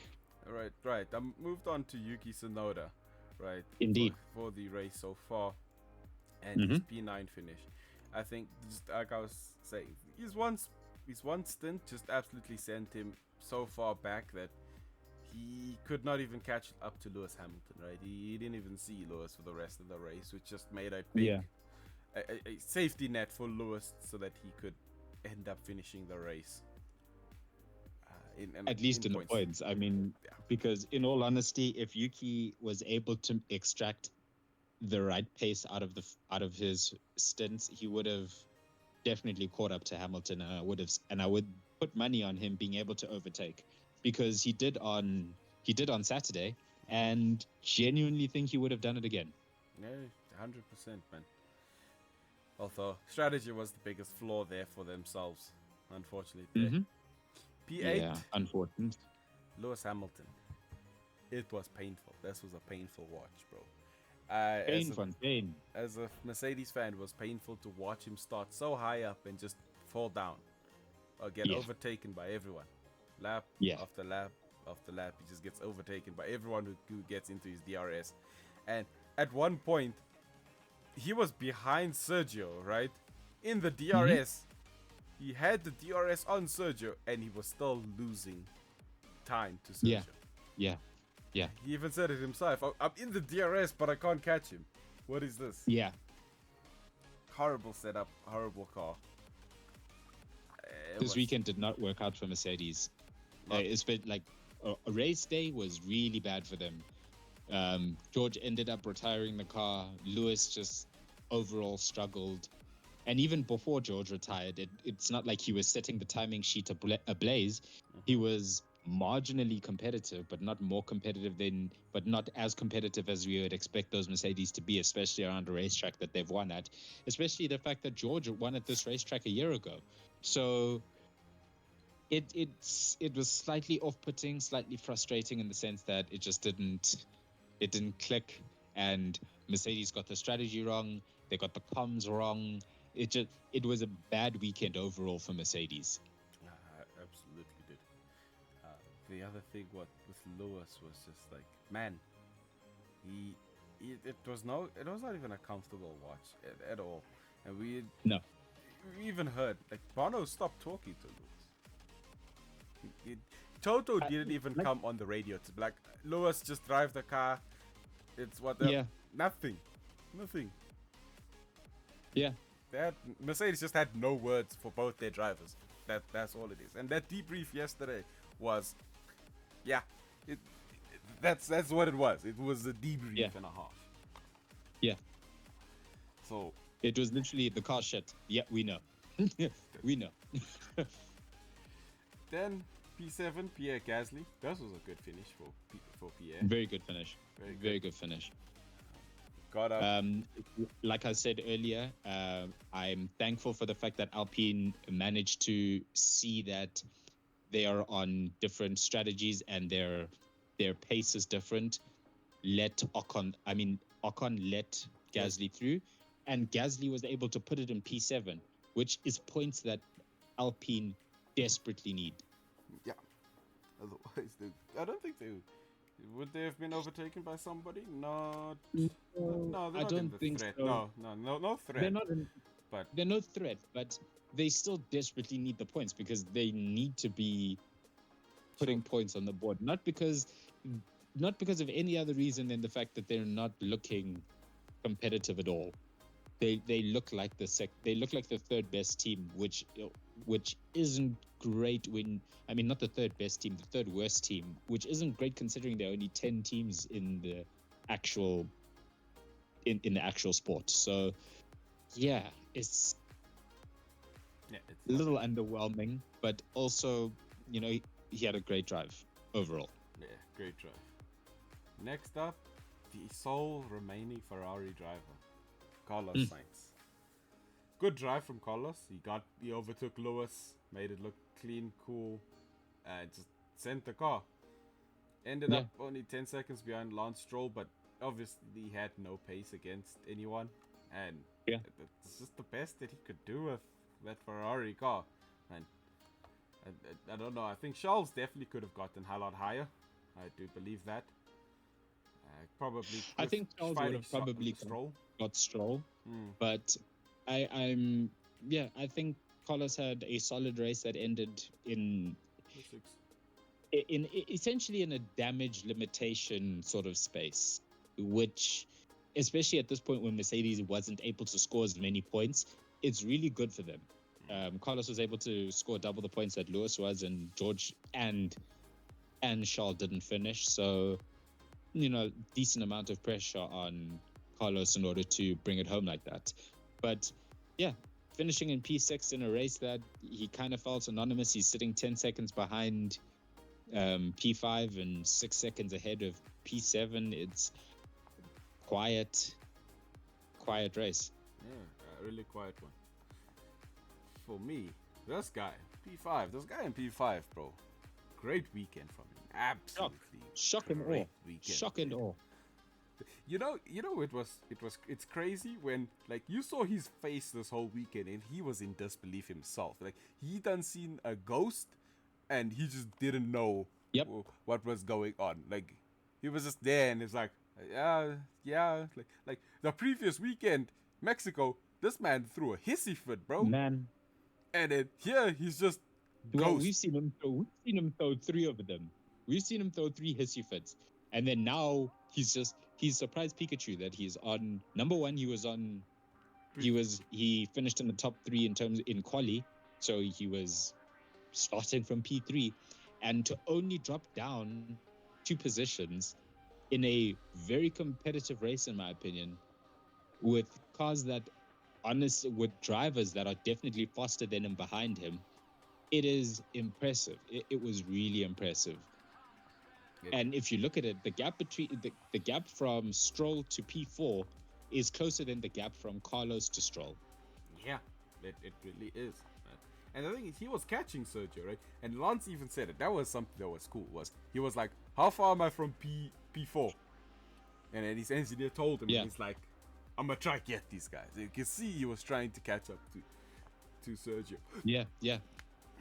It's one of those things where you're like, oh, does he finally have that, that vim that you need in order to be really competitive in this sport? Because you can't just show up on a Monday or on a Sunday and just be like, I'm going to be quick. No, that's not how it works, sweetheart. You need to actually put in a ton of work. You need to. There's a lot of work in order to become that good, I think. 100%, man. Then let's go on to the best battle of this whole entire weekend, P3 and 4. Boy, oh boy. Oh, man. Excitement. The resurgence of Sergio Perez finding his groove, getting that pace on and that speed in that Red Bull. Look, feisty. Yeah. The man was on a warpath, everything, right? And then he rolls up onto Fernando Alonso, right? Fernando having a calm, quiet 3rd place race for most of the race after he overtook Lewis Hamilton, left, and then he's just sat there. And Fernando was like, he was laid back, like, I want to say like a Mexican gangster in his low rider, just chilling back, wrist on the wheel. Yep. Fernando is just vibing there, listen to music, turns his head left, boom, here comes the shark. And it's like, what the hell is that? And it's like, oh damn, why did no one tell me a Red Bull is coming? Oh shoot, there's a Red Bull on my ass? Like, and he was like, alright, cool. You just see him sit up, that low rider transforms into a race car, and he's like, it's out, my boy. It's out. Oh man, like that honestly was the best part. I think I've said that before, but I've said that another moment was one of my favorite moments, but this one is the best part of the whole weekend. Was Checo versus Fernando for that podium position, because the last 5-6 laps were just battle. Oh, it was so good. It was so good. It was so good. It was absolutely good, because the thing is, you could see Sergio, right? He first started, he got onto the tail of Fernando, and he was like, cool, I'm gonna follow you behind, and then use the DRS to try overtake you. Fernando's like, no, that's not gonna work. You see over the Yep. next 2 laps, Sergio's just sitting behind him trying to study Fernando's racecraft, see where's Fernando go. Then you see Sergio, third lap, he implements different lines to try get ahead of Fernando. He's just failing. Different line again, fails. Then comes the lap 7. It was lap 70. Yeah, where Sergio finally overtook Fernando, and Fernando was just there like, Oh, I see. You have made a I got critical error in your Indeed. game plan. And then Fernando Yes. was like, cool. They do a whole lap of the whole circuit. Fernando knew this man's whole racecraft already. and he And just literally goes, "Yo, let me get that back, bruh." I'm going to take that from you, and I'm gone, bruh. And it was just like, it was criminal the way Fernando stole that position Oh, back. He I robbed was- him, bruh. He Damn. robbed him. He robbed him. That was He that, literally robbed him. He mugged him, bruh. like, that's that moment where you stand up in your chair and you just lean back and you jump back and you're like, damn, this dude just really did that? Like, Sergio, you go and Dog. let him do that? Nah. And then the race up from turn 12, right? Fernando got a phenomenal launch, but Sergio's just there. His VTEC activates, he's chasing him down. And you just see to the line, bro. Like, it was a photo finish of note to just see both of them just come there, boom. 5400th between the two of them for that P3 finish, bro. Oh my goodness. Outrageous, yeah. Outrageous. They literally crossed the. You know, when the race ended, or when they both crossed the line, me and my dad like, okay, like it says Alonso, but are we sure? And then they showed the playback, and you're like, yeah, it's close. It's so close. It's like, Yeah, yes, no. So good. Such a good race between those two. They respected each other, gave each other enough space. They raced hard. It was so good. So freaking good. you know, and this goes back to our point, you know. This is why we freaking love the sprint racing, Ah. right? 100%. Right, this close battle, because we would have never seen this type of battle happen because of if they had full practice, Sergio would have had a freaking perfect setup for himself. He would have qualified into P2, snubbing it from I think it was Lando Norris. No, Charles. He would have snubbed it from Charles. It would have been perfect. Everything would have gone right for Sergio, and he would have left. We would have never gotten this race. That beautiful ending to the Brazilian Grand Prix. And it's like, man, what better thing to see than just two great drivers racing each other cleanly, right? Yep. And Both of them with Minister of Defense tendencies, bruh. absolutely, two ministers of defense going on Yep. attack. Like, it's like, The Minister of Defense at Red Bull and the Minister of Defense at Aston just going at it. It was awesome. Absolutely awesome. wrong. You're supposed to say Minister of Defense of Mexico and the Mexican Minister of Defense and the Spanish Minister of Defense going at each other. Hey, these guys aren't politicians, they're racing drivers. If anything, we should call them Air Force captains, bruh. I mean, fair. We could definitely do that. And it's just like, damn, man. It's absolutely great to see such a brilliant battle just to happen. Right? Indeed it is. Absolutely. I have to give props to both of them, right? Absolutely Yep, beautiful. absolutely brilliant. Like, if we can get more of that, yes, I sign me up for more of that. We'll start that petition immediately for more of those battles. It'll Yes, be great to see. yes. Right, on to P2. Lando Norris got the fastest lap as well for himself to just gain that one extra point. And really good result for Lando. Really good. Yeah. 8 seconds. Impressive. Started catching Max at the end, and again, Max had to use all of his pace, or not all of his pace. He had to start matching Lando's pace in order to keep him behind. Like, I mean, Max even said it in the post-race interview, right? He was like, "Yeah, no, Yep. with Lando, he was catching. He was like, yeah, no, it was like a cookie. I was holding it out to him, just to be like, can you get it? Can you get it?" And it's just like, no, I'm just joking. And but it's good. One, And you're like, this man, this guy. yeah. But you see, that's the banter I love to see between drivers. Like, you know, they friends, Yeah. they can make that dumb jokes to each other. I wished Max and Lewis could have made those dumb jokes to each other, but obviously they're from a different time and they never raced each Yeah, other. there was bad blood, man. There was bad blood. We also have to remember the era of Max Verstappen. That was bully Max Verstappen. There was a sense of desperation in the way Max was going for it. Yeah. But again, it's your first world championship, and that's what you're gunning for. And if you have the potential to win it, I get it. You're gonna throw everything you freaking can at it. But that's where there's a lot of hypocrisy in Max, because, you know, when the incident between him and George earlier on in the season where they came together, and it's like, yeah, but Max, you used to do that all the time. You can't now be mad at someone for doing the same thing you used to do all the time. Yeah, 100%. Because Lewis Hamilton felt the exact same way you did when George hit you. It's the, what the hell, dude? Are you serious? Because you did it to him. You've done it to other drivers too. So get off your high horse and accept the fact that you also used to do that. 100%. But Lando, oh my gosh, bro, he's just, oh man, so just close. That So close. It's like Max's analogy, right? That win is like, it's right there. It's taunting Lando, and it's almost there, and we just want Lando to get that win, dude. It's all I just want to see it. That, like, the joy on his face the moment he gets it is gonna be freaking priceless, bro. Like, forget the joy. I want to hear the radio when he crosses that line. oh, Because for me, that's one of those are my favorite moments, is when you cross the line and that feeling of pure elation. Oh man. when Like, the adrenaline moves to ecstatic energy, dude. Oh, yeah. oh. Oh man. I'm look, he's been so good second half of the season. I only think he's going to get better.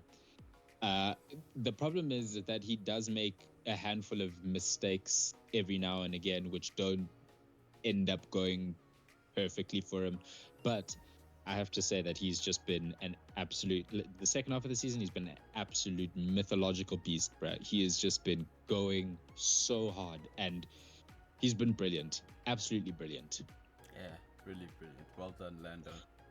And, Yeah. I mean, he has the most second place finishes of anyone this season. yeah, it's beautiful from him, and he rightfully deserves it. Yeah. All he needs is that win. All he needs is that win. It'll be beautiful.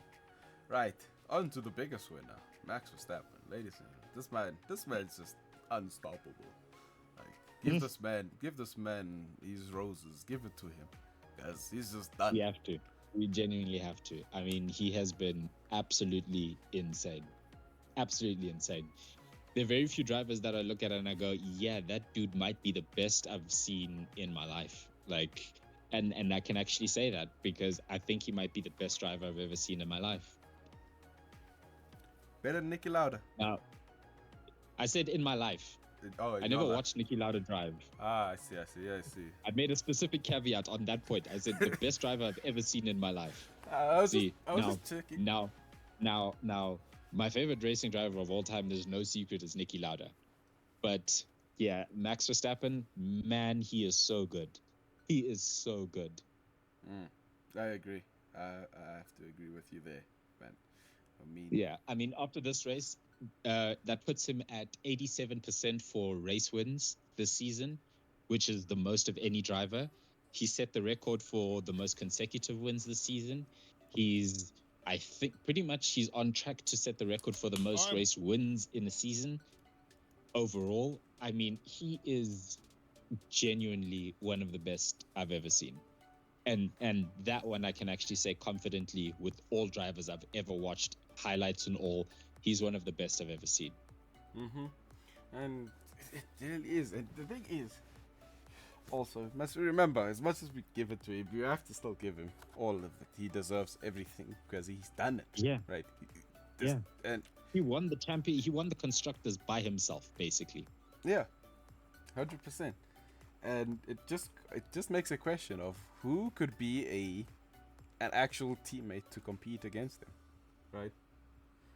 Well, okay. So there's many caveats with that, because there's a level of going back. Going back. We look at Lewis Hamilton in his first season, his teammate was Fernando Alonso. Yeah. That's a hell of a teammate to have. Then you look at him against Nico Rosberg. That is again one hell of a teammate to have. Both of those guys are world champions. Yeah. Then you look at driver pairings like Ayrton Senna and Alan Prost. I mean, that's 7 world championships between just those two guys. Mm-hmm. Then you look at, you know, to an extent, Kimi Raikkonen and Seb Vettel. Both of those guys are world champions. So there've been multiple instances where teams have had a more competitive pairing with their two drivers, in the sense that they can take wins off each other, which is why Max. I'm not saying that Max wouldn't be able to beat his teammate, because Max is Max, but he's had much less competition from his teammate than I would say a Lewis Hamilton has, or a Ayrton Senna's had, or an Alain Prost has had, even a Niki Lauda, who also beat Alain Prost. We must remember this. You know, it's different, but I don't want to take away from all the success and the absolute amazing drive that he's had throughout the season, and since 2021, he's genuinely been about as sensational as you can get. Yeah, 100%. I have to agree, and you also agree with a bit of the point that Lewis made there, where it was like, you know, Max hasn't had a teammate pairing that's as difficult as it has been for some of the other drivers and other world champions that we've had, right? Well, like I just said, I mean, the Niki Lauda, Niki Lauda and Prost, then Senna and Prost, Hamilton and Rosberg. Hamilton, Alonso. There's been Hamilton, Alonso. I mean, Hamilton, Button. Like, you know, those are some serious driver pairings. I mean, those are world champions against world champions. Yeah. So, you know, maybe, you know, that question of what would happen if you put Alonso in the same car next to him, that would be super interesting. Oh, that would be super interesting. I, you know, both of them are multiple world champions, and both of them are not going to give an inch or a mile to anyone. But I think it would be super interesting to see the two of them go at each other in the same machinery, because I'm as good as Max Verstappen is, I think Fernando Alonso is going to take a lot of wins off Max. No, 100%. I do agree. We must just be careful, you know. Fernando don't like us talking about him joining Red Bull and or racing the same machinery. Oh, that's why you said racing the same machinery, not join Red Bull specifically. Yes, right. Same machinery. Same machinery. 100%. And it's just like, damn. It makes me wonder. The thing is, we have to still give it to Max, because while he didn't have the same teammate, he still had to go up against Lewis Hamilton, right? That says enough already, right? The current the current world champion at the time, right? Yeah. 7-time world champion. You're going up against the force like that, man. Yeah. I mean, genuinely, I think the biggest thing that you can look at, and the biggest indicator you could look at and say that this kid doesn't play around, is you look at the season 2022, when they had the rules change, and Red Bull had 2 DNFs in the first 2 races, and immediately were like 50 points behind Ferrari, and specifically Charles Leclerc, and somehow managed to not only claw it back, but then dominate. So, yeah, man, once he overtook Charles in the points, never looked back. And that's one of those marks of a true world champion and a proper racing driver. So I give Max his flowers. Max is brilliant. He genuinely is. I have to agree there as well. I think one thing though is, for next year at least, I'm hoping we can get some resurgence from. I want McLaren in that fight. I want Ferrari and Mercedes all to be in that fight. Although, and I know it's still very unrealistic because the Wind Witch is already cooking up something in his pot, and Yep. it's yeah, we don't know, man. I mean, he said it himself. It's just he's like, by the time we saw the Red Bull underfloor, and he's like, by the time the teams finally understand the flaw and then implement it, I've got something else already. I was just like, bro. So It's like, dude, just chill, man. Come on, like, just relax. relax. But also, you like, don't ever change, man. Don't ever change, Adrian. We need people like you where you wanting to push the boundaries to that Yeah. the highest limit, Yeah. because this is supposed to be the pinnacle of motorsport, even though Indeed. the governing body don't want it to be pinnacle of motorsport. That's a whole another story that we'll speak of another day. But for me, like one of the closing closing point I want to have is like Lewis said, Bring back V10. oh yeah, bring back V10s. That lovely, yes. Bring back V10s. I'm just whispering it in the background just so everybody can hear. Bring back V10s. That's all I'm saying. Is Lewis said he can't wait to start versing Max again. Like, Yeah. even after the whole 2021 shenanigans, it's been a few years, obviously, but Lewis is just like, yeah, I want to race Max again, bro. That was just something that's like, oh damn, right? Yeah. He's back and he wants it, and I'm pretty sure somewhere down Max is like, yeah, I want to race verse Lewis again like this. Like, Of course he does. Of course he does. sure, it was bad You wanna- blood there. You want to beat the best guys. You always want to beat the best guys, and Lewis is one of the best guys, arguably the best guy. Yeah, If we're just looking at stats alone, who has 100 race wins? Lewis Hamilton. It's there. Who else? No one else. Hmm. Do I? How many podiums does he have? 180 something podiums, dude. I mean, come on, dude.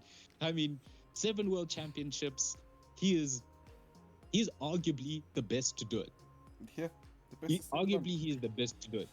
Because as much as people want to say, oh, yeah, no, but he came to McLaren and McLaren were that, it's like, yeah, dude, but keep in mind, McLaren weren't competitive that much for quite a period of time up until 2007, 2008. And after that, they weren't really competitive after that. Then he went to Mercedes, which again was a risk. Everybody wants to say, oh no, like it was, look at Daniel Ricciardo. Daniel Ricciardo moved and went to Renault when they looked like they were getting their things together, and it didn't work out for him. Then he went to McLaren and it again didn't work out for him. But and then you also look at Seb. Seb went from Red Bull to Ferrari and it didn't work out for him. You know, Fernando Alonso went from Renault to Ferrari and it didn't work out for him. So we have to put a bit of respect on the fact that, yeah, he took a risk to go to Mercedes and it panned out for him. But that's also because, you know, yes, Michael helped develop the car, but I think Lewis helped develop it that little bit further, that helped them win the world championship between him and Nico, and put that car in a position to be able to win. So we have to put a little bit more respect on Hamilton's name. I'm not saying that he's the type of driver that Schumacher was, in the sense that he could just come and develop a car and build it into a world championship winner. I don't know if Lewis would be able to do that with a team from the bottom ranks to taking them to a world championship, or a midfield team to a championship. Maybe we'll see him do it. Maybe we'll see him do it after his Mercedes contract ends. Maybe he'll go to a middling team and take them to the world championship. I mean, he's absolutely capable of it. So, you know, I also want to just give him the respect that he deserves. But yet again, I want to see Max versus Lewis. I want to see Charles. I want to see George be able to be competitive. I want Lando to be able to be competitive and gun for race wins. The honest truth is, I do think that Max will win next season's world championship, because I think even if the other cars are able to put it all together and get it right, I think the consistency of Max Verstappen is what's going to win him the world championship, whereas everyone else is going to be taking points off each other. And I think Max, as as consistent as he's been for the past 3 years, is going to be the guy that will keep being consistent. 100%. Gonna end the stream off with one last point here to make. I think the only Mhm. person who can beat Max in that level of consistency will be Lewis, if he Mhm. has a car that is capable of putting it back onto podium and putting it into first place consistently. I agree with that And completely. the more scarier part, right, is that if you look at it, the fact that George Russell is ever so close to Lewis in a very bad car, right, is a little bit Yeah. more is an interesting point to take note of, right? Because Mhm. once the car actually becomes something good, right, I want to see Yeah. what is George's capability against Lewis in an actual good machinery. Yeah. Because at that point it's gonna be a thing. So I think it would end up being next year. Say the cars are competitive. Let's say McLaren, Yeah. Red Bull, Ferrari, and Mercedes are all competitive against each other. I think Mhm. it's a trade off in P1 and 2 being Max and Lewis, right? With that Yeah. occasional moment that, oh, Lando comes in to play, Charles comes into play, George comes into play. The Yeah. only thing is, Yeah. Mercedes needs to make sure that George and Lewis don't come into each other. Play into a little Yeah. bit of a different strategy, and that's just it, right? Let's just have peace at Mercedes. Let's have peace at Red Bull. Let's have peace at McLaren. Peace at Aston Martin. Oh, just have peace. We don't need drivers. We don't need another Nico Lewis. No, we don't. We really don't. But, ladies and gentlemen, that is going to be the end of this episode here with a lot of talking points here. A lot of rambling. But, we're passionate about F1 and the motorsport that is F1. But Indeed, we are. we will see you guys next week for the next episode. Cheers. Cheers.